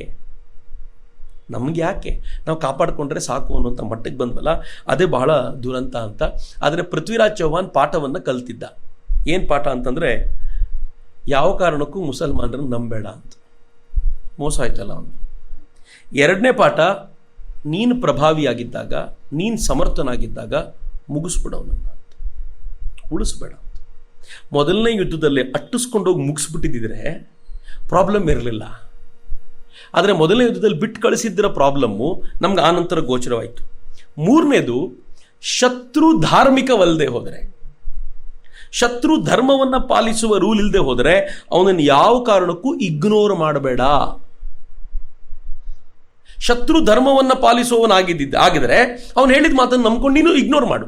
ಆದರೆ ಅವನು ಧಾರ್ಮಿಕನಲ್ಲದೆ ಹೋದರೆ ಇಗ್ನೋರ್ ಮಾಡಬೇಡ ಅನ್ನೋ ಪಾಠವನ್ನು ಕಲ್ತ. ಆದರೆ ಪಾಠವನ್ನು ಕಲ್ತಿದ್ದನ್ನು ತಾನು ಅದನ್ನು ಮುಂದೆ ಉಪಯೋಗಿಸ್ಲಿಕ್ಕೆ ಅವನು ಬದುಕಿರಲಿಲ್ಲ ಅಷ್ಟೆ. ಪೃಥ್ವಿರಾಜ್ ಚೌಹಾಣ್ ಕಲಿತ ಪಾಠ ನಮಗೋಸ್ಕರ ಕಲ್ತಿದ್ದು ಅಂತ ನಾವು ಭಾವಿಸ್ಕೊಂಡು ಮುಂದೆ ಹೋಗ್ಬೇಕಷ್ಟೆ. ಆದರೆ ಯಾವಾಗ ಪೃಥ್ವಿರಾಜ್ ಚೌಹಾಣ್ ಅವನು ತೀರ್ಕೊಂಡ್ಮೇಲೆ ಹಿಂದೂಗಳು ಭರವಸೆಯನ್ನು ಕಳ್ಕೊಂಡ್ಬಿಟ್ರು. ಮುಸಲ್ಮಾನರ ಈ ಆಕ್ರಮಣವನ್ನು ಇನ್ನು ತಡಿಲಿಕ್ಕಾಗಲ್ಲ ಅಂತ ಬಹುತೇಕರು ಉತ್ತರ ಭಾರತದಲ್ಲಿದ್ದ ಅಷ್ಟೂ ಜಾಗವನ್ನು ಬಿಟ್ಟು ಚೆಲ್ಲಾಪಿಲ್ಲಿಯಾಗಿ ಓಡೋಗ್ಬಿಟ್ರು. ಈಸ್ಟರ್ನ್ ಪಾರ್ಟ್ ಆಫ್ ದ ಕಂಟ್ರೀಸಿಗೆ ಹೋದರು, ಕೆಲವರು ಮಧ್ಯದ ಭಾರತಕ್ಕೆ ಬಂದರು, ಮಹಾರಾಷ್ಟ್ರದ ಭಾಗಕ್ಕೆ ಬಂದರು, ಇನ್ನೂ ಕೆಲವರು ದಕ್ಷಿಣಕ್ಕೆ ಬಂದು ಸೆಟ್ಲ್ ಆಗಿಬಿಟ್ರು. ಅಲ್ಲಿ ಇರ್ಲಿಕ್ಕೆ ನಮ್ಮ ಹತ್ರ ಸಾಧ್ಯವೇ ಆಗೋದಿಲ್ಲ ಅಂತ. ಒಂದು ಜೈನ ಆಚಾರ್ಯ ಅಸಧಾರ ಇವ್ರ ಬಗ್ಗೆ ತಮ್ಮ ಪುಸ್ತಕದಲ್ಲಿ ಇನ್ಫೈಡಲ್ಸ್ ಆ್ಯಂಡ್ ಇನ್ವೇಡರ್ಸ್ ಅಲ್ಲಿ ಬರೀತಾರೆ. ಅದು ಹೇಳ್ತಾರೆ, ಜೈನ ಆಚಾರ್ಯ ಅಸಧಾರ ತಾನಿದ್ದ ರೀಜನ್, ತಾನು ಯಾವ ಭಾಗದಲ್ಲಿದ್ನೋ ಆ ಭಾಗ ಮುಸಲ್ಮಾನರ ವಶವಾದಾಗ ಜೈನ ಆಚಾರ್ಯರು ಕೂಡ ಅದನ್ನು ಬಿಟ್ಟು ಬರ್ತಾರೆ. ಬಿಟ್ಟು ಬಂದು ಏನು ಬರೀತಾರೆ ಅಂತಂದರೆ, ನನಗೆ ಅಲ್ಲಿರ್ಲಿಕ್ಕೆ ಭಯ ಆಯಿತು, ಯಾಕೆ ಅಂದರೆ ಅವ್ರು ನನ್ನನ್ನು ಕನ್ವರ್ಟ್ ಮಾಡಿಬಿಡ್ತಾರೆ ಅನ್ನೋ ಹೆದರಿಕೆಯಿಂದ ನಾನು ಪ್ರಾಣವನ್ನು ಉಳಿಸ್ಕೊಂಡು ಧರ್ಮಕ್ಕೋಸ್ಕರ ಆ ಜಾಗವನ್ನು ಬಿಟ್ಟು ಈ ಭಾಗಕ್ಕೆ ಬಂದಿದ್ದೀನಿ ಅಂತ ಅವ್ರು ಬರೀತಾರೆ. ಜೈನರು ಚೆಲ್ಲಾಪಿಲ್ಲಿಯಾಗಿ ಹೋದರು, ಬೌದ್ಧ ಜನಾಂಗಕ್ಕೆ ಸೇರಿದವರು ಚೆಲ್ಲಾಪಿಲ್ಲಿಯಾಗಿ ಹೋದರು. ನಮ್ಮಲ್ಲಿ ಹೇಳ್ತಾರಲ್ಲ, ಬೌದ್ಧ ಜನಾಂಗವನ್ನು ಓಡಿಸಿದ್ಯಾರು? ಶಂಕರಾಚಾರ್ಯರು ಅಂತ. ಅಂಬೇಡ್ಕರ್ ಹೇಳ್ತಾರೆ ಶಂಕರಾಚಾರ್ಯರಲ್ಲ, ಇದಾಗಿದ್ದು ಶಂಕರಾಚಾರ್ಯರ ಬಗ್ಗೆ ಬಹಳ ಗೌರವದಿಂದ ಹೇಳಿದ್ದಾರೆ ಅಂತಲ್ಲ. ಆದರೆ ಏನು ಹೇಳ್ತಾರೆ ಅಂತಂದರೆ, ಮುಸಲ್ಮಾನರ ಕಾಲಕ್ಕೆ ಬೌದ್ಧ ಧರ್ಮ ಭಾರತದಿಂದ ಚೆಲ್ಲಾಪಿಲ್ಲಿಯಾಗಿ ಓಡಿತು ಅಂತ. ಮುಂದೆ ಭಕ್ತಿಯಾರ್ ಖಿಲ್ಜಿಯ ಕಥೆಯು ಬರುತ್ತೆ, ಅವನು ಹೆಂಗೆ ಧ್ವಂಸಗೊಳಿಸ್ದ ಇವರನ್ನ ಅಂತ. ಇವ್ರು ನಮಗಿಂತ ಈಸಿ ಆಹಾರ ಆಗ್ಬಿಟ್ರು. ನಾವಾದರೂ ಕೊನೆ ಪಕ್ಷ ಅಗತ್ಯ ಬಿದ್ದ ಕತ್ತಿ ಹಿರಿದಾದ್ರೂ ನಿಲ್ತಿದ್ವಿ. ಯಾರ್ಯಾರು ಬುದ್ಧಾನುಯಾಯಿಗಳಾಗಿದ್ರೋ ಅವರಲ್ಲೂ ಕೂಡ ಬುದ್ಧಂ ಶರಣಂ ಗಚ್ಚಾಮಿ ಅಂತ ಹೇಳ್ಕೊಂಡೇ ನಿಂತಿರ್ತಿದ್ರು. ಅವ್ರು ಕತ್ತನ್ನು ಕಡಿಯೋದು ಈಸಿ ಆಗಿತ್ತು ಅವ್ರಿಗೆ, ಅದರಲ್ಲಿ ಯಾವ ಅನುಮಾನವೂ ಇರಲಿಲ್ಲ. ಹೀಗಾಗಿ ನಮಗೊಂದು ಕಲ್ಚರಲ್ ಕಂಟಿನ್ಯೂಟಿ ಅಂತ ಇರುತ್ತಲ್ಲ, ಆ ಕಲ್ಚರಲ್ ಕಂಟಿನ್ಯೂಟಿ ಮಿಸ್ ಆಯಿತು. ಆ ಕಲ್ಚರಲ್ ಕಂಟಿನ್ಯೂಟಿಯನ್ನು ಭಾರತ ಯಾವಾಗ ಇವರ ಹಂತದಲ್ಲಿ ಕಳ್ಕೊಂಡಿದ್ದಲ್ಲದೆ ಎಲ್ಲಿವರೆಗೂ ಆಯಿತು ಅಂತಂದರೆ, ಅಮೀರ್ ಖುಸ್ರೋ ಅಂತ ಬಿದ್ದ, ಭಾಳ ಜನರಿಗೆ ಗೊತ್ತಿದೆ. ಅಮೀರ್ ಖುಸ್ರೋನ ಸೂಫಿ ಸೈಂಟ್ ಅಂತ ಕರೀತಾರೆ. ಗೊತ್ತಿಲ್ಲ ಯಾವ ಲೆಕ್ಕಕ್ಕೆ ಯಾರ್ಯಾರು ಸಂತರಾಗ್ಬಿಡ್ತಾರೋ ಈ ದೇಶದಲ್ಲಿ ಗೊತ್ತಿಲ್ಲ.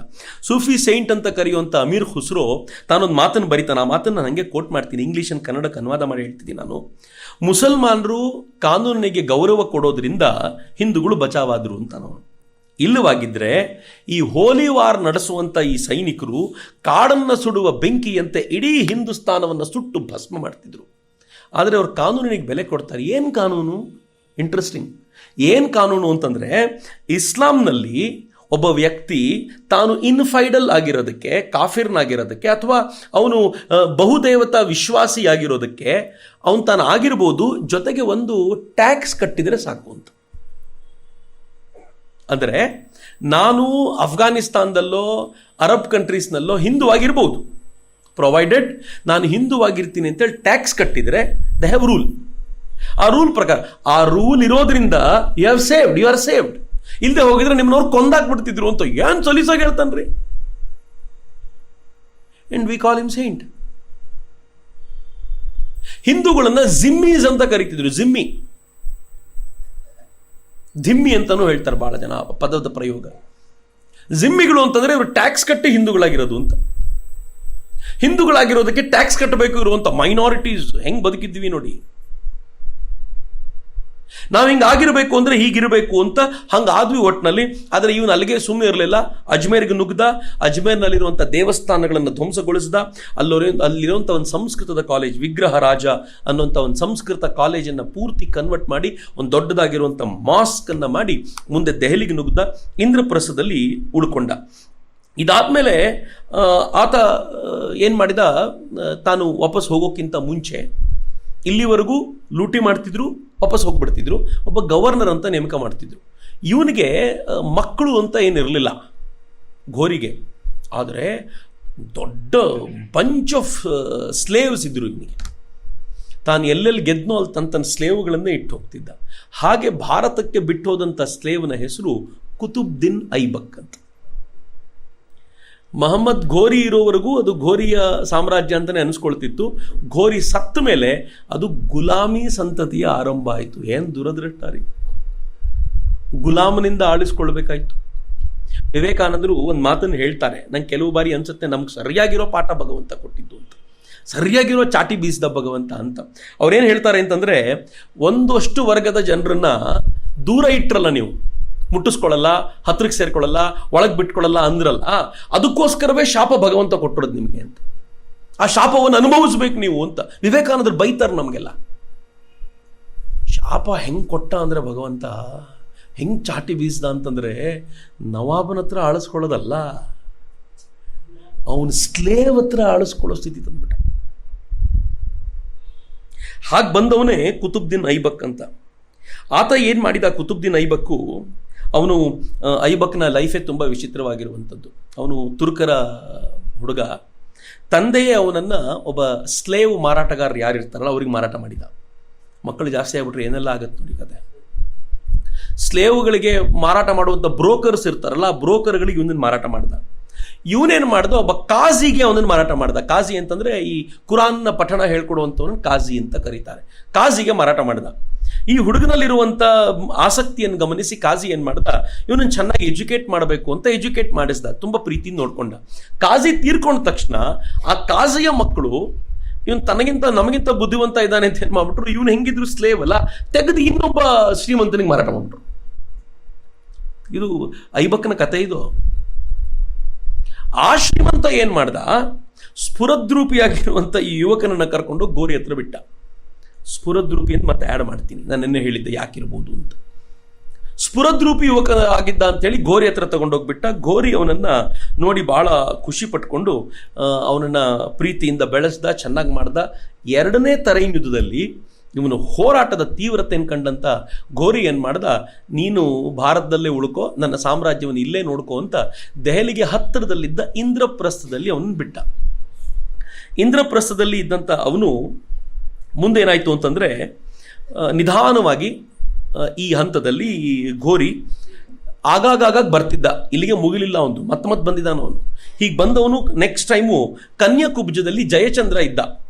ಯಾವ ಜಯಚಂದ್ರ ಟ್ರೈಟರ್ ಅಂತ ಕರೀತಾರೋ ಆ ಟ್ರೈಟರ್ ಕನ್ಯಾಕುಬ್ಜದಲ್ಲಿ ಆಳ್ವಿಕೆ ನಡೆಸ್ತಾ ಇದ್ದ ಮತ್ತು ಇವ್ರ ವಿರುದ್ಧ ಬೆಂಕಿ ಕಾರ್ತಾ ಇದ್ದವನು. ಈ ಕನ್ಯಾಕುಬ್ಜದ ಮೇಲೆ ಅಟ್ಯಾಕ್ ಮಾಡ್ದ. ಅವಾಗ ಕುತುಬ್ದಿನ್ ಐಬಕ್ಕು ಅವನ ಜೊತೆ ಇದು ದೊಡ್ಡ ಸೈನ್ಯ ತಗೊಂಡು ಅಟ್ಯಾಕ್ ಮಾಡಿದ್ರು. ಅಟ್ಯಾಕ್ ಮಾಡಿದಾಗ ಜಯಚಂದ್ರನ ಕೈ ಮೇಲಾಯಿತು. ಆದರೆ ಜಯಚಂದ್ರ ಗೆದ್ದೇ ಬಿಡ್ತಾನೆ ಅನ್ನೋ ಹಂತದಲ್ಲಿ ಅದು ಎಲ್ಲಿಂದ ಯಾವುದೋ ಒಂದು ಬಾಣ ಬಂದು ಜಯಚಂದ್ರನಿಗೆ ತಾಕ್ತು. ಜಯಚಂದ್ರ ಪ್ರಾಣಾಹುತಿ ಮಾಡಬೇಕಾದ ಪರಿಸ್ಥಿತಿ ಬಂತು. ಅವನು ಕೆಳಗಡೆ ಬಿದ್ದ. ಜಯಚಂದ್ರ ಕೆಳಗಡೆ ಬಿದ್ದ ತಕ್ಷಣ ಅವನನ್ನು ಎತ್ಕೊಂಡು ಹೋಗಿ ಅವನಿಗೆ ಟ್ರೀಟ್ ಮಾಡಬೇಕು ಅನ್ನೋಂಥ ಪ್ರಜ್ಞೆಯೂ ಇಲ್ಲದಂತೆ ರಾಜ ಬಿದ್ದ ಅಂದ ತಕ್ಷಣ ಸೈನ್ಯ ಚಲ್ಲಾಪಿಲ್ಲಿ ಆಯಿತು. ಈ ಅವಕಾಶವನ್ನು ಬಳಸ್ಕೊಂಡು ಘೋರಿಯ ಟೀಮು ಗೆದ್ಬಿಡ್ತು. ಘೋರಿಯ ಟೀಮ್ ಗೆದ್ದು ಏನು ಮಾಡ್ತು, ಜಯಚಂದ್ರನನ್ನು ಸಂಜೆ ಎಲ್ಲ ಮುಗಿದ ನಂತರ ಅವನ ಕೋಟೆನಂತೂ ಪೂರ್ತಿ ಧ್ವಂಸಗೊಳಿಸಿದ್ರು. ಆ್ಯಸ್ ಯೂಶುವಲ್, ನಾನು ಎಲ್ಲ ಕಡೆ ರಿಪೀಟ್ ಮಾಡಲ್ಲ, ಎಲ್ಲೆಲ್ಲಿ ಕೋಟೆ ಒಳಗೆ ನುಗ್ಗುತ್ತಾರೋ ಆ ಊರಿನಲ್ಲಿರುವಂಥ ಎಲ್ಲ ದೇವಾಲಯಗಳನ್ನು ಧ್ವಂಸಗೊಳಿಸ್ತಾರೆ. ನೀವು ಪ್ರತಿ ಇಸ್ಲಾಮಿಕ್ ಆಕ್ರಮಣವನ್ನು ಗಮನಿಸಿದರೆ ಒಂದು ಪೇಜ್ ಇದು ಎಕ್ಸ್ಪ್ಲೈನ್ ಮಾಡ್ತಾರೆ. ಅಲ್ಲಿರುವ ದೇವಾಲಯಗಳನ್ನು ಧ್ವಂಸಗೊಳಿಸಿದ, ಅಲ್ಲಿರುವ ಹೆಣ್ಮಕ್ಕಳ ಮೇಲೆ ಅತ್ಯಾಚಾರ ಮಾಡಿದ, ಸಿಕ್ಕಾಪಟ್ಟೆ ಜನರನ್ನು ನಾಶ ಮಾಡಿದ, ಅವರ ತಲೆಯನ್ನು ಕಡ್ದ, ಅವರ ಇದನ್ನು ಲೂಟಿ ಮಾಡಿದ, ಸಿಕ್ಕಾಪಟ್ಟೆ ಲೂಟಿ ಮಾಡಿ ಆ ದುಡ್ಡನ್ನು ತೆಗೆದುಕೊಂಡ, ಆ ಬೂಟಿಯನ್ನು ತೆಗೆದುಕೊಂಡ, ಇವೆಲ್ಲವನ್ನೂ ಹೇಳ್ತಾರೆ. ಇದು ಕಾಮನ್ ಥಿಂಗ್. ನಾನು ಎಲ್ಲವನ್ನೂ ಅವರು ಅಟ್ಯಾಕ್ ಮಾಡಿದ್ರು ಅಂದಾಗ ಮತ್ತೆ ಹೇಳಲ್ಲ. ಯಾಕೆ ಅಂದರೆ ಇದಕ್ಕಿಂತ ಭಿನ್ನವಾದವರೇನು ಮಾಡಲಿಲ್ಲ ಅಂತ. ಟೇಕನ್ ಫಾರ್ ಗ್ರಾಂಟೆಡ್, ಹಿಂಗೆ ಮಾಡಿದ್ದಾರವರು ಅಂತ. ಅಲ್ಲೂ ಹಾಗೆ ಮಾಡಿದ್ರು. ಅದಾದ ನಂತರ ಅವನ ಕಣ್ಮುಂದೆ ಇದ್ದಂಥ ದೊಡ್ಡ ಕನಸು ಏನು ಅಂತಂದರೆ, ಹೇಗೆ ಸೋಮನಾಥವನ್ನು ಮಟ್ಟ ಹಾಕಲಾಯಿತೋ ಹಾಗೆ ಕಾಶಿಯನ್ನು ಧ್ವಂಸ ಮಾಡಬೇಕು ಅಂತ. ಕಾಶಿ ಮೇಲೆ ಅಟ್ಯಾಕಿಗೆ ಅವನು ಬರ್ತಾನೆ. ಕಾಶಿ ಮೇಲೆ ಅಟ್ಯಾಕ್ ಮಾಡುವಾಗ ಹೇಗೆ ಅಂತಂದರೆ, ಇವೆಲ್ಲವನ್ನೂ ಕಳ್ಕೊಳ್ತಾ ಬಂದಿರಲ್ಲ. ನಾನು ಹೇಳಿದ 150 ರಾಜರು ಕಳೆದೋಗಿದ್ದರಿಂದ ಒಂದು ಯುದ್ಧದಲ್ಲಿ ಲೀಡ್ ಮಾಡಬಲ್ಲಂಥ ಜನರೇ ಇರಲಿಲ್ಲ. ಭಾರತದಲ್ಲಿ ಒಂದು ವ್ಯಾಕ್ಯೂಮ್ ಕ್ರಿಯೇಟ್ ಆಗಿಬಿಟ್ಟಿತ್ತು. ಯಾರು ಹೋರಾಟ ಮಾಡಬೇಕು ಅಂತ ಗೊತ್ತಿರಲಿಲ್ಲ. ಹೋರಾಟ ಮಾಡಬೇಕು ಅಂತಿದ್ದವರು ಕೂಡ ಸಣ್ಣ ಸಣ್ಣ ಫ್ರ್ಯಾಕ್ಷನ್ಗಳಾಗಿದ್ದರಿಂದ ಏನೂ ಮಾಡೋ ಸ್ಥಿತಿಯಲ್ಲಿರಲಿಲ್ಲ. ಆಗ ಇವನು ಕಾಶಿಗೆ ಅಟ್ಯಾಕ್ ಮಾಡಿದಾಗ ಕಾಶಿ ಹೆಚ್ಚು ಕಡಿಮೆ ನಿರ್ಜನವೇ. ಕಾಶಿಯ ರಕ್ಷಣೆ ಯಾರು ಮಾಡಬೇಕು? ಕಾಶಿಯ ರಕ್ಷಣೆ ವಿಶ್ವನಾಥ ಮಾಡ್ತಾನೆ ಅಂತ ಎಲ್ಲರೂ ನಾವು ಹೇಳ್ತೀವಿ. ವಿಶ್ವನಾಥನ ರಕ್ಷಣೆ ಯಾರು ಮಾಡಬೇಕು ಅನ್ನೋ ಪ್ರಶ್ನೆಗೆ ಉತ್ತರವೇ ಇರಲಿಲ್ಲ. ಸಣ್ಣ ಪುಟ್ಟ ಹೋರಾಟ ಮುಗದೇ ಹೋಯಿತು. 1,000 ಮಂದಿರಗಳನ್ನು ಜಗನ್ನಾಥ್ ಸರ್ಕಾರ ಹೇಳೋ ಪ್ರಕಾರ 1,000 ಮಸೀದಿಗಳನ್ನು, ದೇವಸ್ಥಾನಗಳನ್ನು ನಾಶ ಮಾಡ್ದ. ಆ ಜಾಗಗಳಲ್ಲಿ ಮಸೀದಿಯನ್ನು ಎಬ್ಬಿಸುವಂಥ ಪ್ರಯತ್ನ ಮಾಡ್ದ. ಅಲ್ಲಿಂದ ಮುಂದಕ್ಕೆ ಜಯಚಂದನ ಟ್ರೆಷರಿ ಎಲ್ಲಿತ್ತೋ ಆ ಕೋಟೆಯನ್ನು ನಾಶ ಮಾಡ್ದ. ಅಲ್ಲಿಂದ ಟ್ರೆಷರಿಯನ್ನು ಹೊತ್ಕೊಂಡು ಬರ್ತಾನಲ್ಲ, ಫರಿಷ್ಠ ಹೇಳ್ತಾನೆ, ಇವನು ಕೂಡ ಒಬ್ಬ ಇತಿಹಾಸಕಾರ, ಆ ಕಾಲದಲ್ಲಿದ್ದವನು, 1000 ಒಂಟೆಗಳ ಮೇಲೆ ಈ ಒಟ್ಟು ಸಂಪತ್ತನ್ನು ಹೇರಿಕೊಂಡು ಬಂದ ಅಂತ. 1000 ಒಂಟೆಗಳ ಮೇಲೆ. ಇಬ್ನ್ ಅಸೀರ್ ಅವನು ಹೇಳ್ತಾನೆ 1,500 ಒಂಟೆಗಳ ಮೇಲೆ ಸಂಪತ್ತನ್ನು ಹೇರಿಕೊಂಡು ಬರಲಾಯಿತು ಅಂತ. ಮಿನಿಮಮ್ ನಂಬರ್ ಅಂತ ತಗೊಂಡ್ರು 1,000 ಒಂಟೆಗಳ ಮೇಲೆ ಹೇರಬಲ್ಲಷ್ಟು ಸಂಪತ್ತನ್ನು ಅಲ್ಲಿಂದ ಲೂಟಿ ಮಾಡಿಕೊಂಡು ಅವನು ಬಂದ. ಅವನ ಹೋಲಿ ವಾರ್ ಅಂತ ಏನು ಕರೀತಾರಲ್ಲ, ಕಾಶಿಯನ್ನು ಧ್ವಂಸಗೊಳಿಸಿದಂಥ ಆ ಹೋಲಿ ವಾರ್ನ ಕಲ್ಪನೆ ಎಷ್ಟು ಸುದ್ದಿಯಾಗಿ ಅಲೆಯಲಿಯಾಗಿ ಅರಬ್ ಕಂಟ್ರೀಸ್ಗಂತೂ ಹೋಯ್ತು, ತುರ್ಕಿಗಳಿಗಂತೂ ಹೋಯ್ತು, ಭಾರತಕ್ಕೂ ಹಬ್ತು, ಕಾಶಿ ಧ್ವಂಸವಾಗೋಯ್ತು ಅಂತ. ಆ ದಿನಗಳ ಆತಂಕ ಹೆಂಗಿದ್ದಿರ್ಬೋದು ಅಂತ ಇಮ್ಯಾಜಿನ್ ಮಾಡ್ಕೊಳ್ಳಿ.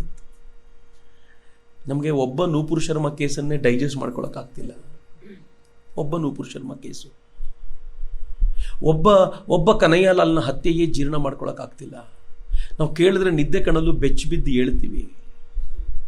ಆದರೆ ಆವತ್ತಿನ ದಿನ ಬೆಳಗಾದರೆ ಒಂದು ದೇವಸ್ಥಾನ ಹೋಯಿತು, ನಾವು ನಂಬಿರುವಂಥ ಆ ದೇವಸ್ಥಾನವನ್ನು ಧ್ವಂಸಗೊಳಿಸಿದ್ರು ಅಂತಂದಾಗ ಪ್ರತಿಯೊಬ್ಬರು ಹೆಂಗೆ ಫೀಲ್ ಮಾಡ್ತಿದ್ದಿರ್ಬೋದು, ಈ ಪಾಪಿಗಳು ಯಾವತ್ತಿಲ್ಲಿ ಬಂದ್ಬಿಡ್ತಾರೋ ಅಂತ ಎಷ್ಟು ಗಾಬರಿ ಪಟ್ಕೊಂಡಿರ್ಬೋದು. ಇಷ್ಟ ಆದರೂ ನಮ್ಮ ಮನೆ ಪಕ್ಕದಲ್ಲಿ ಮಸೀದಿಗೆ ಹೋಗುವಂಥ ಆ ವ್ಯಕ್ತಿ ಅಂದ್ಕೊಂಡು ಒಂದು ಸ್ಮೈಲ್ ಕೊಡ್ತಿದ್ವಲ್ಲ, ಹೌ ವಾಸ್ ಇಟ್ ಪಾಸಿಬಲ್ ಅಂತ ನಾನು ಯೋಚನೆ ಮಾಡ್ತೀನಿ ಭಾಳ ಬಾರಿ. ಆದರೆ ಅವನು ಅಲ್ಲಿಗೆ ನಿಲ್ಲಿಸಲಿಲ್ಲ. ಮತ್ತೊಮ್ಮೆ ಬಂದಾಗ ಅಜ್ಮೀರದಲ್ಲಿ, ಈಗ ಅಜ್ಮೀರಿಗೆ ವಾಪಸ್ ಬಂದ. ಈಗ ಅಜ್ಮೀರಲ್ಲಿ ಪೃಥ್ವಿರಾಜ ಸತ್ತಿದ್ನಲ್ಲ, ಪೃಥ್ವಿರಾಜನ ಮಗ ಹರಿರಾಜ ಇದ್ದ. ಆತ ಏನು ಮಾಡ್ದ, ಜಾಟರೊಂದಿಗೆ ಸೇರಿಕೊಂಡು ಡೈರೆಕ್ಟ್ ದೆಹಲಿಯನ್ನೇ ಅಟ್ಯಾಕ್ ಮಾಡುವಂಥ ಪ್ಲ್ಯಾನ್ ಹಾಕಿದ. ಅದಾಗಲೇ ಕುತುಬ್ದೀನ್ ಐಬಕ್ ಇಂದ್ರಪ್ರಸ್ಥದಿಂದ ದೆಹಲಿಗೆ ಹೋಗಿ ದೆಹಲಿಯನ್ನು ಮಟ್ಟ ಹಾಕಿ ದೆಹಲಿಗೆ ಬಂದು ನಿಂತ್ಕೊಂಡಿದ್ದ. ದಿಲ್ಲೀಶ್ವರೋವಾ ಜಗದೀಶ್ವರೋವಾ ಅಂತ ಹೇಳ್ತೀವಲ್ಲ, ಯಾರು ದಿಲ್ಲಿಯ ಒಡೆಯನೋ ಅವನು ಇಡೀ ಭಾರತವನ್ನು ಜಗತ್ತನ್ನು ಆಳ್ತಾನೇನೋ ಕಲ್ಪನೆಯಿಂದ ಜಗದೀಶ್ವರ ಅವನು ಅಂತ ಕರೆಯೋ ಮಟ್ಟಿಗೆ ಅವನು ದಿಲ್ಲಿಗೆ ಬಂದು ಕೂತಿದ್ದ. ಆದರೆ ಜಾಟರು ಒಳಗೊಳಗೆ ಕುದಿತಾ ಇತ್ತು. ಅವರಿಗೆ ಆಕ್ರೋಶ ಇತ್ತು. ಒಂದು ಸೋಮನಾಥನ ದೇವಸ್ಥಾನ, ಮತ್ತೊಂದು ಕಾಶಿಯ ದೇವಸ್ಥಾನ, ಇದರ ಪ್ರತೀಕಾರ ತೆಗೆದುಕೋಬೇಕು ಅಂತ ಅವ್ರ ವ್ಯವಸ್ಥೆ ಟೈಮ್ಗೋಸ್ಕರ ಕಾಯ್ಕೊಂಡು ಕೂತಿದ್ದವರು ಅವ್ರು ಏನು ಮಾಡಿದರು, ಇವನ್ ಸಹಕಾರ ಕೇಳಿದ್ರು. ಅಜ್ಮೀರಿಂದ ನಾನು ಸಹಕಾರ ಕೊಡ್ತೀನಿ ಅಂತ ಹೇಳ್ದ. ಅವನೇನು ಮಾಡ್ದ, ದೆಹಲಿಗೆ ಹೋಗಬೇಕು ಅಂತ ಜಾಟ್ರು ಅನ್ಕೊಳ್ಳೋ ವೇಳೆಗೆ ಸರಿಯಾಗಿ ಈ ವಿಚಾರ ಗೊತ್ತಾಗಿ ಅವನು ತಾನೇ ದೆಹಲಿ ಬಿಟ್ಟು ಜಾಟ್ರೆಲ್ಲಿದ್ದಾರೋ ಅಲ್ಲಿಗೆ ಬಂದು ಅವರನ್ನು ಪೂರ್ತಿ ಮಟ್ಟ ಹಾಕಬೇಕು ಅಂತ ಅವ್ರ ಮೇಲೆ ಅಟ್ಯಾಕ್ ಮಾಡಿದ. ಜಾಟ್ರು ಚೆನ್ನಾಗಿ ಕಾದಾಡಿದ್ರು. ಅವ್ರ ಹೋರಾಟದ ಸ್ಪಿರಿಟ್ಟೇ ಬೇರೆ. ಚೆನ್ನಾಗಿ ಕಾದಾಡಿದ ಜಾಟ್ರು ಇನ್ನೂ ಸಾಧ್ಯ ಇಲ್ಲ ಅಂತ ಗೊತ್ತಾದಾಗ ಏನು ಮಾಡಿದ್ರು, ನೇರವಾಗಿ ಅಜ್ಮೀರ್ನ ಕೋಟೆಗೆ ಹೋಗಿ ಸೇರ್ಕೊಂಡ್ಬಿಟ್ರು. ಅಜ್ಮೀರ್ನ ಕೋಟೆ ಬಾಗಿಲು ಹಾಕ್ಕೊಂಡಿದ್ರು. ಅಜ್ಮೀರ್ನ ಕೋಟೆಯಲ್ಲಿ ನಿಂತ್ಕೊಂಡು ಕಾದಾಟ ಶುರುವಾಯಿತು. ದೊಡ್ಡ ಸೇನೆ ಕುತುಬ್ದೀನ್ ಐಬಕ್ ಅಂತ ಬಂದ್ಬಿಟ್ಟಿದೆ.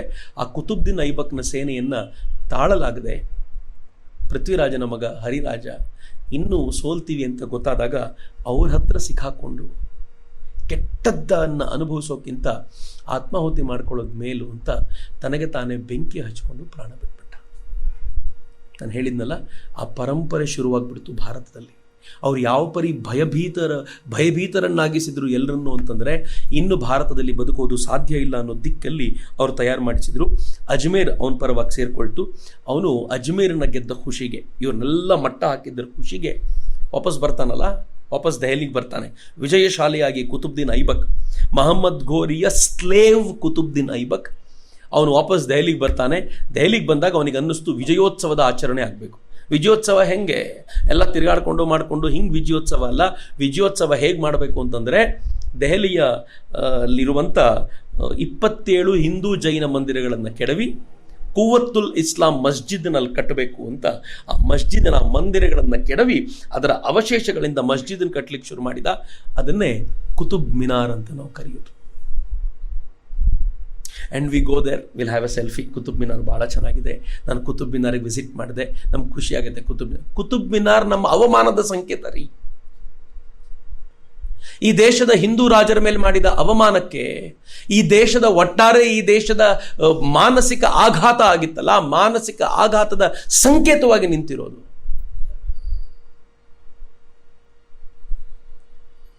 ಕುವತ್ತುಲ್ ಇಸ್ಲಾಂ ಅಂತ ಆ ಮಸ್ಜಿದನ್ನು ಕಟ್ಟಬೇಕು ಅಂತ ಅವನದನ್ನು ಕಟ್ಟುವಂಥ ಆಲೋಚನೆಯನ್ನು ಮಾಡಿದ. ಇದಾದ ಮೇಲೆ ಇಲ್ಲಿಗೆ ನಿಲ್ಲಿಲ್ಲ. ಮಹೇರ್ ಅನ್ನೋಂಥ ಒಂದು ಜನಾಂಗ, ಇನ್ನು ನಂತರ ಎಲ್ಲ ಒಂದೇ ಜನಾಂಗ ಭಾರತವನ್ನು ಆಳ್ತು ಅಂತಿಲ್ಲ. ಚಿಕ್ಕ ಚಿಕ್ಕ ಚಿಕ್ಕ ಚಿಕ್ಕ ಟ್ರೈಬಲ್ ಗ್ರೂಪ್ಗಳು, ಎಲ್ಲರ ಒಳಗೂ ಆಕ್ರೋಶ ಇತ್ತು. ಆ ಆಕ್ರೋಶ ಇದ್ದವರೆಲ್ಲ ಒಟ್ಟಾಗಿ ಇವರನ್ನು ಮುಗಿಸ್ಬೇಕು ಅಂತ ಕಾಯ್ತಿದ್ರು. ಅಂಥದ್ರಲ್ಲಿ ಮಹೇರ್ ಅನ್ನುವಂಥ ಒಂದು ಜನಾಂಗ ಇತ್ತು. ಅವರು ಅಜ್ಮೇರ್ನಲ್ಲಿ ಈ ಯುದ್ಧ ನಡೀತಾ ಇರುವಾಗ ಗಮನಿಸ್ತಾ ಇದ್ರು, ಯಾರ ಜೊತೆಗೂ ಇನ್ವಾಲ್ವ್ ಆಗಲಿಲ್ಲ. ಆದರೆ ಯಾವಾಗ ಅಜ್ಮೇರ್ನಲ್ಲಿ ಇವನು ಯಾರನ್ನು ಕೂರಿಸಿದಾನೋ, ಕುತುಬ್ದೀನ್ ಐಬಕ್ಕು, ಅವನು ವೀಕ್ ಆದ ತಕ್ಷಣ ಇವ್ರೇನು ಮಾಡಿದ್ರು, ಗುಜರಾತಿನ ಚಾಲುಕ್ಯ ದೊರೆ ಭೀಮಾ ಅಂತ ಯಾರಿದ್ನೋ ಆ ಭೀಮನಿಗೆ ಕೇಳಿಕೊಂಡ್ರು, ನಾವು ಅಜ್ಮೇರ್ನ ವಶಪಡಿಸ್ಕೊಳ್ತೀವಿ, ಸಹಕಾರ ಕೊಡ್ತೀರಾ ಅಂತ. ಭೀಮಾ ಹೇಳ್ದ, ಮಾಡಿ ನಡೀತೀನಿ ಅಂತ. ಆ ಭೀಮ ಕೊಟ್ಟಂಥ ಧೈರ್ಯದಿಂದ ಇವರೇನು ಮಾಡಿದ್ರು, ಅಜ್ಮೇರ್ನ ವಶಪಡಿಸ್ಕೊಳ್ಬೇಕು ಅಂತ ನಿಶ್ಚಯ ಮಾಡಿದ್ರು. ಆದರೆ ಮತ್ತೆ ಇದು ಗೊತ್ತಾಗಿ ತಾನೇ ಮುಂಚಿತವಾಗಿ ಕುತುಬ್ದೀನ್ ಐಬಕ್ ಬಂದ್ಬಿಟ್ಟ. ಮಹೇರರು ಬಿಡಲಿಲ್ಲ. ಹೇಗೆ ಕಾದಾಟ ಮಾಡಿದ್ರು ಅಂತಂದರೆ, ಕುತುಬ್ದೀನ್ ಐಬಕ್ಕಿಗೆ ಬಹಳ ಕಷ್ಟ ಅನ್ನಿಸ್ತು ಕೆಲವು ದಿನಗಳ ಕಾಲ. ಆದರೆ ಆನಂತರ ಅವನು ಕುತುಬ್ದೀನ್ ಐಬಕ್ಕನ ಸೇನೆ ಹ್ಯುಮಿಲಿಯೇಟಿಂಗ್ ಡಿಫೀಟ್ನ ಅನುಭವಿಸ್ತು. ಸಿಕ್ಕ ಕಡೆ ಅವನನ್ನು ಕೊಚ್ಚಿದ್ರು. ಯಾಕೆಂದರೆ ಎರಡನೇ ಭೀಮನ ಸೇನೆಯು ಕೂಡ ಸೇರಿಕೊಂಡಿದ್ದರಿಂದ ಅವ್ರು ಚೆನ್ನಾಗಿ ಕುತುಬ್ದೀನ್ ಐಬಕ್ನ ಸೇನೆಯನ್ನು ರುಂಡ ಚೆಂಡಾಡ್ಬಿಟ್ರು. ತಕ್ಷಣ ಇವನೇನು ಮಾಡಿದ, ಗಜನಿಗೆ ಪತ್ರ ಬರೆದು, ಮಹಮ್ಮದ್ ಘೋರಿಗೆ ಪತ್ರ ಬರೆದು, ನನಗೊಂದು ಸೇನೆ ಕಳಿಸ್ಕೊಡ್ಬೋದು ತುರ್ತಾಗಿ ಅಂತ ಕೇಳ್ಕೊಂಡಿದ್ರ ಪರಿಣಾಮ ಅಲ್ಲಿಂದ ಒಂದು ಸೇನೆ ಬಂತು. ಆ ಸೇನೆ ಬಂದಾಗ ಈ ಮಹೇರರು ಸೈಲೆಂಟಾಗಿ ಹಿಂದಕ್ಕೆ ಸರಿದ್ಬಿಟ್ರು. ಇದು ದೊಡ್ಡ ಅವಮಾನ ಕುತುಬ್ದೀನ್ ಐಬಕನಿಗೆ. ಅವನೇನು ಮಾಡಿದ, 1 ವರ್ಷಗಳ ಕಾಲ ಕಾದು ಯಾವ ಭೀಮಾ ಇವರಿಗೆ ಸಪೋರ್ಟ್ ಮಾಡಿದ್ನೋ ಆ ಭೀಮನ ಗುಜರಾತನ್ನು ಮುಗಿಸ್ಬೇಕು ಅಂತ ತಂದೊಂದು ಸೇನೆಯನ್ನು ತೆಗೆದುಕೊಂಡು ಗುಜರಾತಿಗೆ ಅಟ್ಯಾಕ್ ಮಾಡಲಿಕ್ಕೆ ಅಂತ ಹೋದ. ತಕ್ಷಣ ಭೀಮ ಕೋಟೆ ಬಿಟ್ಟು ಓಡೋಗ್ಬಿಟ್ಟ. ಕೋಟೆ ಬಿಟ್ಟು ಓಡೋಗಿ ಏನು ಮಾಡ್ದ ಅಂದರೆ, ದಟ್ ವಾಸ್ ಅ ಸ್ಟ್ರಾಟಜಿ. ಕೋಟೆಯಲ್ಲಿ ನಿಂತ್ಕೊಂಡು ತಾನು ಹೋರಾಟ ಮಾಡೋದು ಸ್ಟ್ರಾಟಜಿ ಹೆಂಗಿದೆ ಅಂತ ನಾನು ನಿಮ್ಗೆ ಹೇಳ್ತೀನಿ. ಈ ಕೋಟೆಯಲ್ಲಿ ನಿಂತ್ಕೊಂಡು ತಾನು ಹೋರಾಟ ಮಾಡ್ತೀನಿ ಅಂತ ಗೊತ್ತಾದರೆ ಅವನಿಗೆ ಈಸಿ ಆಗಿಬಿಡುತ್ತೆ. ದೊಡ್ಡ ಸೇನೆ ಮುತ್ತಿಗೆ ಹಾಕ್ತಾನೆ, 15-20 ದಿನ, 1 ತಿಂಗಳು 2 ತಿಂಗಳು ಕಾದಾಟ ಮಾಡ್ತೀವಿ, ಕೊನೆಗೆ ಎಲ್ಲರೂ ಬೀಳಬೇಕಾಗತ್ತೆ. ಬೆಟರ್ ಕೋಟೆ ಬಿಟ್ಟು ಓಡೋಗ್ಬಿಡ್ಬೇಕು ಅಂತ. ಓಡೋಗಿದ್ದು ಯಾವ ದಿಕ್ಕಿಗೆ ಅಂತ ಹೇಳ್ಬಿಟ್ಟೆ ಹೋದ. ಕುತುಬ್ದೀನ್ ಐಬಕ್ ಅಟ್ಟಿಸ್ಕೊಂಡು ಹೋದ. ಅವನನ್ನು ಅಟ್ಟಿಸ್ಕೊಂಡು ಎಲ್ಲಿಗೆ ಹೋದ್ರಿ ಇವರು ಅಂತಂದರೆ, ಅವನು ಕರೆಕ್ಟಾಗಿ ಮೌಂಟ್ ಅಬು ಬೆಟ್ಟದ ಬುಡಕ್ಕೆ ಬಂದು ನಿಂತ್ಕೊಂಡ. ಮೌಂಟ್ ಅಬು ನಿಮಗೆ ನೆನಪಿರಬೇಕು, ನಾನು ಆರಂಭದಲ್ಲೇ ಹೇಳಿದ್ದೆ, ಮೌಂಟ್ ಅಬು ಬುಡದಲ್ಲೇ ಮಹಮ್ಮದ್ ಘೋರಿಗೆ ಮೊದಲನೇ ಸೋಲು ಉಂಟಾಗಿದ್ದು. ಅದು ಯಾರೋ ಒಬ್ಬ ಸಾಮಾನ್ಯವಾದ ಹುಡುಗ ಸೋಲು ಉಣಿಸಿದ್ದವನಿಗೆ. ಅಲ್ಲಿ ಭಾರತದ ಇತಿಹಾಸಕ್ಕೆ ಒಂದು ಸಂದೇಶ ಇತ್ತು, ಈ ಜಾಗ ಪರ್ಫೆಕ್ಟ್ ಆಗಿದೆ ಯುದ್ಧಕ್ಕೆ ಅಂತ. ಮತ್ತು ಮುಸಲ್ಮಾನರಿಗೆ ಅದು ಅಪಶಕುನದ ಜಾಗ ಅಂತ. ಈ ಜಾಗದಲ್ಲಿ ಯುದ್ಧ ಮಾಡಬಾರ್ದು ಅಂತ. ಯಾವಾಗ ಯುದ್ಧ ಮಾಡ್ಲಿಕ್ಕಿಂತ ಈ ಜಾಗ ಅವರು ಆರಿಸ್ಕೊಂಡಿದ್ದಾರೆ ಅಂತ ಗೊತ್ತಾಯ್ತೋ, ಮುಸಲ್ಮಾನರು ಯುದ್ಧ ಮಾಡಲ್ಲ ಅಂತ ಡಿಸೈಡ್ ಮಾಡ್ಬಿಟ್ರು. ನಾವು ಮಾಡಲ್ಲಪ್ಪ, ಇಲ್ಲಿ ಯುದ್ಧ ಮಾಡಿದ್ರೆ ಗ್ಯಾರಂಟಿ ಸೋಲ್ತೀವಿ ಅಂತ. Mental war. ಆದರೆ ದುರದೃಷ್ಟ ಏನಾಯಿತು ಅಂತಂದರೆ, ಅವ್ರು ಯುದ್ಧ ಮಾಡಲ್ಲ ಅಂತ ಅಷ್ಟು ಮೀನಾಮೇಷ ಎಣಿಸ್ತಾ ಇರೋದು, ನಮ್ಮವರು ಯುದ್ಧ ಗೆದ್ದೇ ಬಿಟ್ಟಿದ್ದೀವಿ ಅಂತ ಅನ್ನಿಸ್ಬಿಡ್ತು. ಅವರು ಬೆಟ್ಟವನ್ನು ಬಿಟ್ಟು ತಾವೇ ಕೆಳಗಿಳಿದು ಯುದ್ಧಕ್ಕೆ ಅಂತ ನುಗ್ಗಿದ್ರು. ಯಾವಾಗ ಪ್ಲೇನ್ ಗ್ರೌಂಡ್ಸಲ್ಲಿ ಯುದ್ಧಕ್ಕೆ ಅಂತ ಬಂದರೋ ಅಲ್ಲಿ ಭೀಮನ ಸೇನೆಗೆ ಸೋಲಾಗುವಂಥ ಹಂತ ಬಂತು. ಭೀಮ ಮತ್ತೆ ಓಡೋದ. ಈ ಬಾರಿ ಭೀಮ ಓಡೋದ್ಮೇಲೆ ಇವನು ವಾಪಸ್ ಬಂದು ಭೀಮನ ಕೋಟೆಯನ್ನು ವಶಪಡಿಸ್ಕೊಂಡ. ಭೀಮನ ಕೋಟೆಯನ್ನು ವಶಪಡಿಸ್ಕೊಂಡು ಅಲ್ಲಿ ತಮ್ಮವರೊಬ್ಬರು ನಿಲ್ಲಿಸಿ ಅವನು ಗುಜರಾತಿನಿಂದ ಮುಂದಕ್ಕೆ ಹೋದ. ಕೆಲವೇ ದಿನಗಳಲ್ಲಿ ಎಲ್ಲಿಂದಲೋ ಧುತ್ತಂತ ಪ್ರತ್ಯಕ್ಷನಾದ 2ನೇ ಭೀಮ ತನ್ನ ಸೇನೆಯನ್ನು ತೆಗೆದುಕೊಂಡು ಆ ಕೋಟೆಯನ್ನು ವಾಪಸ್ ತಗೊಂಡ. ಮುಂದಿನ 1 ಶತಮಾನಗಳ ಕಾಲ ಯಾವ ಮುಸಲ್ಮಾನರು ಕೂಡ ಗುಜರಾತಿನ ಕಡೆ ತಲೆ ಹಾಕಿ ಮಲಗಲಿಲ್ಲ ಅಂತ ಇತಿಹಾಸಕಾರರು ಹೇಳ್ತಾರೆ. ಇದಾಗಿ ಮುಂದಿನ ಹಂತದಲ್ಲಿ ಏನಾಯಿತು, ಅತ್ತ ಘೋರಿಗೂ ದೊಡ್ಡ ಪ್ರಾಬ್ಲಮ್ ಶುರುವಾಯಿತು. 1202ರಲ್ಲಿ ಘೋರಿಯ ಅಣ್ಣ ಘಿಯಾಸುದ್ದೀನ್ ತೀರ್ಕೊಂಡ. ಘಿಯಾಸುದ್ದೀನ್ ತೀರ್ಕೊಂಡ ನಂತರ ಘೋರಿ ಸುಲ್ತಾನ್ನಾದ. ಆದರೆ ಇವನು ಸುಲ್ತಾನ್ನಾದ 2 ವರ್ಷದೊಳಗೆ ಅವನ ವಿರುದ್ಧ ಲೋಕಲಿ ದಂಗೆ ಶುರುವಾಗ್ಬಿಡ್ತು. ಎಲ್ಲ ಕಡೆ ಇಷ್ಟು ಕಾದಾಡ್ತಾ ಇದ್ದ ಅವನು ಸ್ಥಳೀಯವಾಗಿ ತನ್ನನ್ನು ತಾನು ಉಳಿಸ್ಕೊಳ್ಳಿಕ್ಕೆ ಸಾಧ್ಯವಾಗದೆ ಹೋದಾಗ ಅವನು ತನ್ನ ಜಾಗವನ್ನು ತನ್ನನ್ನು ತಾನು ಕಳ್ಕೊಳ್ಬೇಕಾಗಿ ಬಂತು. ಅಷ್ಟಾದಾಗ್ಯೂ ಕೂಡ ಯಾವಾಗ ಅವನು ತನ್ನ ಅಧಿಕಾರವನ್ನು ಕಳ್ಕೊಂಡಿದ್ದಾನೆ ಅಂತ ಗೊತ್ತಾಯ್ತೋ, ಭಾರತದಲ್ಲಿ ಎಲ್ಲರೂ ದಂಗೆ ಎದ್ದು ಅವನ ಜಾಗವನ್ನು ವಶಪಡಿಸ್ಕೊಳ್ಳುವಂಥ ಪ್ರಯತ್ನ ಮಾಡಿದಾಗ ಮತ್ತೊಂದು ಸೇನೆಯನ್ನು ತೆಗೆದುಕೊಂಡು ಬಂದು ಇಲ್ಲೂ ಕೂಡ ಅವನು ಆಕ್ರಮಣ ಮಾಡ್ದ. ಆದರೆ ಆಕ್ರಮಣ ಮಾಡಿ ತಾನು ಕಳ್ಕೊಂಡಿದ್ದ ಜಾಗವನ್ನು ಗಳಿಸ್ಕೊಂಡವನು ಸಿಂಧೂ ನದಿಯ ದಡದ ಡೇರಿಯಲ್ಲಿದ್ದಾಗ ಯಾರನ್ನ ಇವನು ಮಸಾಕರ್ ಮಾಡಿದ್ನೋ ಆ ಖೋಕಾರರು ಇವನನ್ನು ಅದೇ ಡೇರಿಯಲ್ಲಿ ಒಳನುಗ್ಗಿ ರಾತ್ರಿ 22 ಬಾರಿ ಅವನಿಗೆ ಇರಿದು ಮೊಹಮ್ಮದ್ ಗೋರಿಯನ್ನು ಹೆಣವಾಗಿಸಿದರು. ಮೊಹಮ್ಮದ್ ಗೋರಿಯ ಶವವನ್ನು ತೆಗೆದುಕೊಂಡು ಹೋಗಲಾಯಿತು. ಆದರೆ ಅಷ್ಟೊತ್ತಿಗೆ ಗೋರಿಯ ಪೂರ್ತಿ ಆ ಸಾಮ್ರಾಜ್ಯ ಪೂರ್ತಿ ಕಳೆದು ಹೋಗ್ಬಿಟ್ಟಿತ್ತು. ಆ ಹೊತ್ತಿನಲ್ಲಿ ಇಲ್ಲಿ ಇವನೇನು ಮಾಡ್ದ, ತುರ್ಕರಿಂದ ಪೂರ್ತಿ ತನ್ನ ಸಂಬಂಧವನ್ನು ಕಡ್ಕೊಂಡು ತಾನು ಭಾರತದ ಅಧಿಪತಿ ಅಂತ ತನಗೆ ತಾನೇ ಘೋಷಿಸಿಕೊಂಡ. ಭಾರಿ ಬುದ್ಧಿವಂತಿಕೆಯ ಕೆಲಸವನ್ನು ಮಾಡಿದ. ಹಾಗೆ ಅಧಿಪತಿ ಅಂತ ಘೋಷಿಸ್ಕೊಂಡವನು ಏನು ಮಾಡಿದ, ಸುಮ್ಮನಿರಲಿಲ್ಲ. ಅಲ್ಲಿ ಯಾರು ಘೋರಿಯನ್ನು ಉರುಳಿಸಿ ಆ ಜಾಗಕ್ಕೆ ಬಂದು ಕೂತ್ಕೊಳ್ಬೇಕು ಅಂತ ಪ್ರಯತ್ನ ಮಾಡ್ತಿದ್ನೋ, ತಾಜುದ್ದೀನ್ ಯಲ್ಜೀದ್ ಅಂತ ಅವನ ಹೆಸರು, ಯಲ್ದೀಸ್ ಅಂತ. ಆ ತಾಜುದ್ದೀನ್ ಯಲ್ದೀಸ್ ಅಲ್ಲಿ ಅಧಿಕಾರಕ್ಕೆ ಬಂದು ಕೂತಾಗ ಇವನೇನು ಮಾಡ್ದ, ಅವನ ಪರವಾಗಿ ನಿಲ್ಲದೆ ಅವನ ವಿರೋಧಿ ಇವನು ಯಾರನ್ನು ಪಕ್ಕಕ್ಕಿಳಿಸಿ ಬಂದಿದ್ನೋ ಅವನ ಪರವಾಗಿಯೇ ನಿಂತ್ಕೊಂಡಿದ್ದ. ಎಂಥ ಬುದ್ಧಿವಂತಿಕೆಯ ಕೆಲಸ ಮಾಡ್ದ ಅಂತಂದರೆ, ಅವನ ಹೆಸರಲ್ಲೇ ಇಲ್ಲಿ ಕಾಯಿನ್ ಪ್ರಿಂಟ್ ಮಾಡ್ತಿದ್ದ. ಅವ್ನು ನಾಮಕಾವಸ್ಥೆ ರಾಜ ಅಂತ ಗೊತ್ತಿದ್ರು ಅವನ ಹೆಸರಲ್ಲೇ ಕಾಯಿನ್ ಪ್ರಿಂಟ್ ಮಾಡ್ತಿದ್ದ. ಯಲ್ದೀಸ್ ಪರವಾಗಿ ಯಾವತ್ತೂ ನಿಲ್ಲೇ ಇಲ್ಲ. ಇದರ ಪರಿಣಾಮ ಆ ಗಜನಿಯಿಂದ ಇವನಿಗೊಂದು ಪತ್ರ ಏನು ಬಂತು ಅಂತಂದರೆ, ಭಾರತದ ಕುರಿತಂತೆ ನೀನು ನೇರವಾಗಿ ನಿರ್ಣಯ ತಗೋಬೋದು, ನಿನ್ನ ನಿರ್ಣಯದಲ್ಲಿ ನಾವು ತಲೆ ಹಾಕಲ್ಲ ಅಂತ ಬಂತು. ಇವನು ಅಧಿಕೃತವಾಗಿ ತುರ್ಕರಿಂದ ಭಾರತದ ಸಾರ್ವಭೌಮ ಅಂತ ಘೋಷಣೆಗೊಳಪಡುವಂಥ ರೀತಿ ಅದು. ಆದರೆ ಯಾವಾಗ ಯಲ್ದೀಸಿ ಸ್ವಲ್ಪ ಅಲ್ಲಿ ತಾನು ಶಕ್ತಿವಂತನಾಗಿದ್ದೀನಿ ಅಂತ ಪಂಜಾಬಿಗೆ ಬರಲಿಕ್ಕೆ ಅಂತ ಪ್ರಯತ್ನ ಪಟ್ನೋ, ಸಿಕ್ಕಿದ್ದೇ ಚಾನ್ಸು ಅಂತ ಪಂಜಾಬ್ನಲ್ಲಿ ಆ ಯಲ್ದೀಸಿಯನ್ನು ಪೂರ್ತಿ ಅವನು ಮಟ್ಟ ಹಾಕಿದ. ಆನಂತರ ತಾನು ಗಜನಿಗೋಗಿ ಗಜನಿಯನ್ನು ವಶಪಡಿಸ್ಕೊಂಡ. ನಾನು ಹೇಳೋದು, ಒಬ್ಬ ಕುತುಬ್ದೀನ್ ಐಬಕ್ಕನಿಗೆ ವಶಪಡಿಸ್ಕೊಳ್ಳಿಕ್ಕೆ ಸಾಧ್ಯವಾಗಿತ್ತು ಗಜನಿ, ಪೃಥ್ವಿರಾಜ್ ಚೌಹಾನ್ಗೆ ಯಾಕಾಗಲಿಲ್ಲ ಅಂತ. ಆದರೆ ಇವನಲ್ಲಿ ವಶಪಡಿಸ್ಕೊಂಡಾಗ ಇವನು ಭಾಳ ಖುಷಿಯಲ್ಲಿ ಕುಡಿಯೋದು, ಈ ಮೈಮರಿಯೋ ಕೆಲಸ ಏನು ಮಾಡಿದ್ನೋ ಅದಲ್ಲಿ ಜನಕ್ಕೆ ಇಷ್ಟ ಆಗಲಿಲ್ಲ. ಅವ್ರು ಯಲ್ದೀಸನ್ನು ವಾಪಸ್ ಕರೆಸಿ ಅವನ ಮೂಲಕ ಇವನ ವಿರುದ್ಧ ಹೋರಾಟ ಸಂಘಟಿಸಿಬಿಟ್ರು. ಇವನಿಗೆ ಗೊತ್ತಾಯಿತು, ನಾನು ಈ ಕ್ರೌರ್ಯ ಭರಿತವಾಗಿರುವಂಥ ಈ ಜಾಗದ ಹೋರಾಟಕ್ಕೆ ಸೂಕ್ತವಾದವನಲ್ಲ, ನನ್ನ ಜಾಗ ಭಾರತದಲ್ಲಿದೆ, ಅಲ್ಲಿ ಹೋಗಿ ಚೆನ್ನಾಗಿ ರೂಲ್ ಮಾಡ್ಕೊಂಡಿರ್ತೀನಿ ಅಂತ ಅದನ್ನು ಬಿಟ್ಟು ವಾಪಸ್ ಬಂದು ಭಾರತಕ್ಕೆ ಸೆಟ್ಲ್ ಆದ. ಆದರೆ ಒಂದು ಇಂಟ್ರೆಸ್ಟಿಂಗ್ ಪಾಯಿಂಟ್ನ ಇತಿಹಾಸಕಾರರು ನೋಟ್ ಮಾಡ್ತಾರೆ. ಅವನು ಯಾವಾಗ ತಾನು ಘೋರಿಯ ಕೆಳಗಿನ ರಾಜನಾಗಿದ್ನೋ ಆಗ ಭಾರತದಲ್ಲಿ ಎಲ್ಲೆಲ್ಲಿ ಹೋಗ್ತಿದ್ನೋ ಅಲ್ಲೆಲ್ಲ ಜೈಭೇರಿ ಬಾರಿಸಿ ಬರ್ತಿದ್ದ, ಆ ಭಾಗಗಳನ್ನೆಲ್ಲ ವಶಪಡಿಸ್ಕೊಳ್ತಿದ್ದ. ಆದರೆ ಯಾವಾಗ ಸ್ವತಂತ್ರ ರಾಜನಾದ್ನೋ ಅವನ ಸಾಮರ್ಥ್ಯ ಕುಂದಿತು, ಕಳೆಗುಂದು ಹೋಯಿತು. ಹೀಗಾಗಿ ನಿಧಾನವಾಗಿ ಅವನೇ ಗಳಿಸಿದ್ದ, ಅವನೇ ಪಡ್ಕೊಂಡಿದ್ದ ಅನೇಕ ರಾಜ್ಯಗಳನ್ನು ಭಾರತೀಯರು ವಾಪಸ್ ಗಳಿಸ್ಕೊಂಡ್ರು ಅಂತ ಹೇಳ್ತಾರೆ.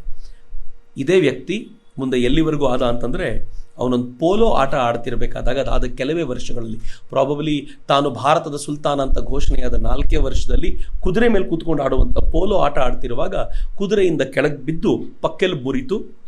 ಪಕ್ಕೆಲುಬು ಮುರ್ಕೊಂಡು ಅವನು ಅಡ್ಮಿಟ್ ಆದವನು ಅಥವಾ ಚಿಕಿತ್ಸೆಗೆ ಅಂತ ಹೋದವನು ಮತ್ತು ವಾಪಸ್ ಬರಲೇ ಇಲ್ಲ, ಹಾಗೆ ತೀರ್ಕೊಂಡ. ಆದರೆ ಒಂದೇ ಒಂದು ಇಂಟ್ರೆಸ್ಟಿಂಗ್ ಪಾರ್ಟ್ ಅವನ ಲೈಫ್ನಿಂದ ನಾವು ತಗೊಳ್ಬೋದಾಗಿರೋದು ಏನು ಅಂತಂದರೆ, ಅವನಿಲ್ಲಿ ಇದ್ದವನು ತುರ್ಕರ ಸಂಪೂರ್ಣವಾಗಿರುವಂಥ ಸಂಪರ್ಕವನ್ನು ಕಡಿದೇ ಬಿಟ್ಟ. ಇದರ ಪರಿಣಾಮ ಏನಾಯಿತು ಅಂತಂದರೆ, ಪ್ರತಿ ವರ್ಷ ಈ ತುರ್ಕರ ಆಕ್ರಮಣದ ಭಯಾನಕತೆ ಇತ್ತಲ್ಲ ಅದು ನಿಲ್ತು. ಇಲ್ಲದಿದ್ದರೆ ಎವ್ರಿ ಇಯರ್ ಅಕ್ಟೋಬರ್ಗೆ ನಾವು ಕಾಯ್ಕೊಂಡಿರ್ಬೇಕಿತ್ತು, ಈಗ ಯಾರೋ ಬರ್ತಾನೆ, ಈಗ ಇನ್ನೇನೋ ಮಾಡ್ತಾನೆ ಅಂತ. ಅದು ಪೂರ್ತಿ ನಿಂತ್ಕೊಳ್ತು. ಇನ್ನು ಎರಡನೇದು, ಭಾರತದಲ್ಲಿ ಇದು ದುರದೃಷ್ಟಕರ ಸಂಗತಿ, ಭಾರತದಲ್ಲಿ ಇವನು ತನ್ನದ್ದೇ ಆದ ಅಥವಾ ಮುಸಲ್ಮಾನರದ್ದೇ ಸಾಮ್ರಾಜ್ಯವನ್ನು ಅಧಿಕೃತವಾಗಿ ಆರಂಭಿಸಿದ. ಮುಂದೆ ಇದು ನಿರಂತರವಾಗಿ ನಡ್ಕೊಂಡು ಮುಂದಿನ ಕೆಲವು ಶತಮಾನಗಳ ಕಾಲ ಅದು ಹಾಗೆ ನಡ್ಕೊಂಡು ಬಂತು. ಅದರ ಪ್ರಾಬ್ಲಮ್ನ ಇವತ್ತಿನವರೆಗೂ ಅನುಭವಿಸ್ಕೊಂಡು ನಿಂತಿದ್ದೀವಿ. ಹೀಗಾಗಿ ಎರಡೂ ದೃಷ್ಟಿಯಿಂದ ಅದು ಲಾಭ ನಷ್ಟ ಹೇಗೆ ಅಂತ ನಾವೇ ತೂಕ್ಕೊಳ್ಬೇಕು. ಆದರೆ ಅವನು ತೀರ್ಕೊಂಡ ನಂತರ ಮುಂದೆ ಯಾರು ಅಧಿಕಾರಕ್ಕೆ ಬಂದಿದ್ದು ಅಂತಂದರೆ, ಇವನ ಮಕ್ಕಳಲ್ಲೂ ಕೂಡ ಸಾಮರ್ಥ್ಯ ಇರಲಿಲ್ಲ. ಇವನ ಮಕ್ಕಳನ್ನೂ ಕೂಡ ಪಕ್ಕಕ್ಕೆ ಸರಿಸಿ ಅಧಿಕಾರಕ್ಕೆ ಬಂದವನು ಇವನ ಸ್ಲೇವ್ ಆಗಿದ್ದಂಥ ಇಲ್ತುಮಿಶ್. ಇವನು ಘೋರಿಯ ಗುಲಾಮ, ಇವನು ಅಧಿಕಾರಕ್ಕೆ ಬಂದ, ಇವನು ಗುಲಾಮ ಇಲ್ತಮಿಷ್ ಅವನ ಅಧಿಕಾರಕ್ಕೆ ಬಂದು ಅವನ ಮುಂದೆ ಅಧಿಕಾರವನ್ನು ಚಲಾಯಿಸ್ಲಿಕ್ಕೆ ಶುರು ಮಾಡ್ದ. ಅವನು ಏನು ಮಾಡ್ದ ಮತ್ತು ಅವನ ಮುಂದಿನ ಹೋರಾಟಗಳು, ಇದರ ನಡುವೆ ಬಖ್ತಿಯಾರ್ ಖಿಲ್ಜಿ ಈ ಹೋರಾಟದ ನಡುವೆ ಎಲ್ಲಿ ಫಿಟ್ ಆಗ್ತಾನೆ, ಅವನೇನು ಮಾಡ್ದ, ಭಾರತದ ಸೈಕೆಯನ್ನು ಹೆಂಗೆ ಕೆಡಿಸ್ದ ಅನ್ನೋದನ್ನು ನಾನು ನಾಳೆ ನಿಮ್ಮ ಜೊತೆ ಹಂಚ್ಕೊಳ್ತೀನಿ. ಸ್ವಾತಂತ್ರ್ಯ ಹೋರಾಟದ ಈ ಕಥನದ, ಈ ಹೋರಾಟದ ಈ ಮಜಲುಗಳನ್ನು ನಾಳೆ ವಿಸ್ತರಿಸೋಣ ಅಂತ ಹೇಳ್ತಾ ನಿಮ್ಗೆಲ್ರಿಗೂ ಧನ್ಯವಾದಗಳನ್ನು ಸಮರ್ಪಿಸಿ ಮಾತುಗಳನ್ನು ಮುಗಿಸ್ತೀನಿ. ವಂದೇ ಮಾತರಂ. ಜೈ ಹಿಂದ್.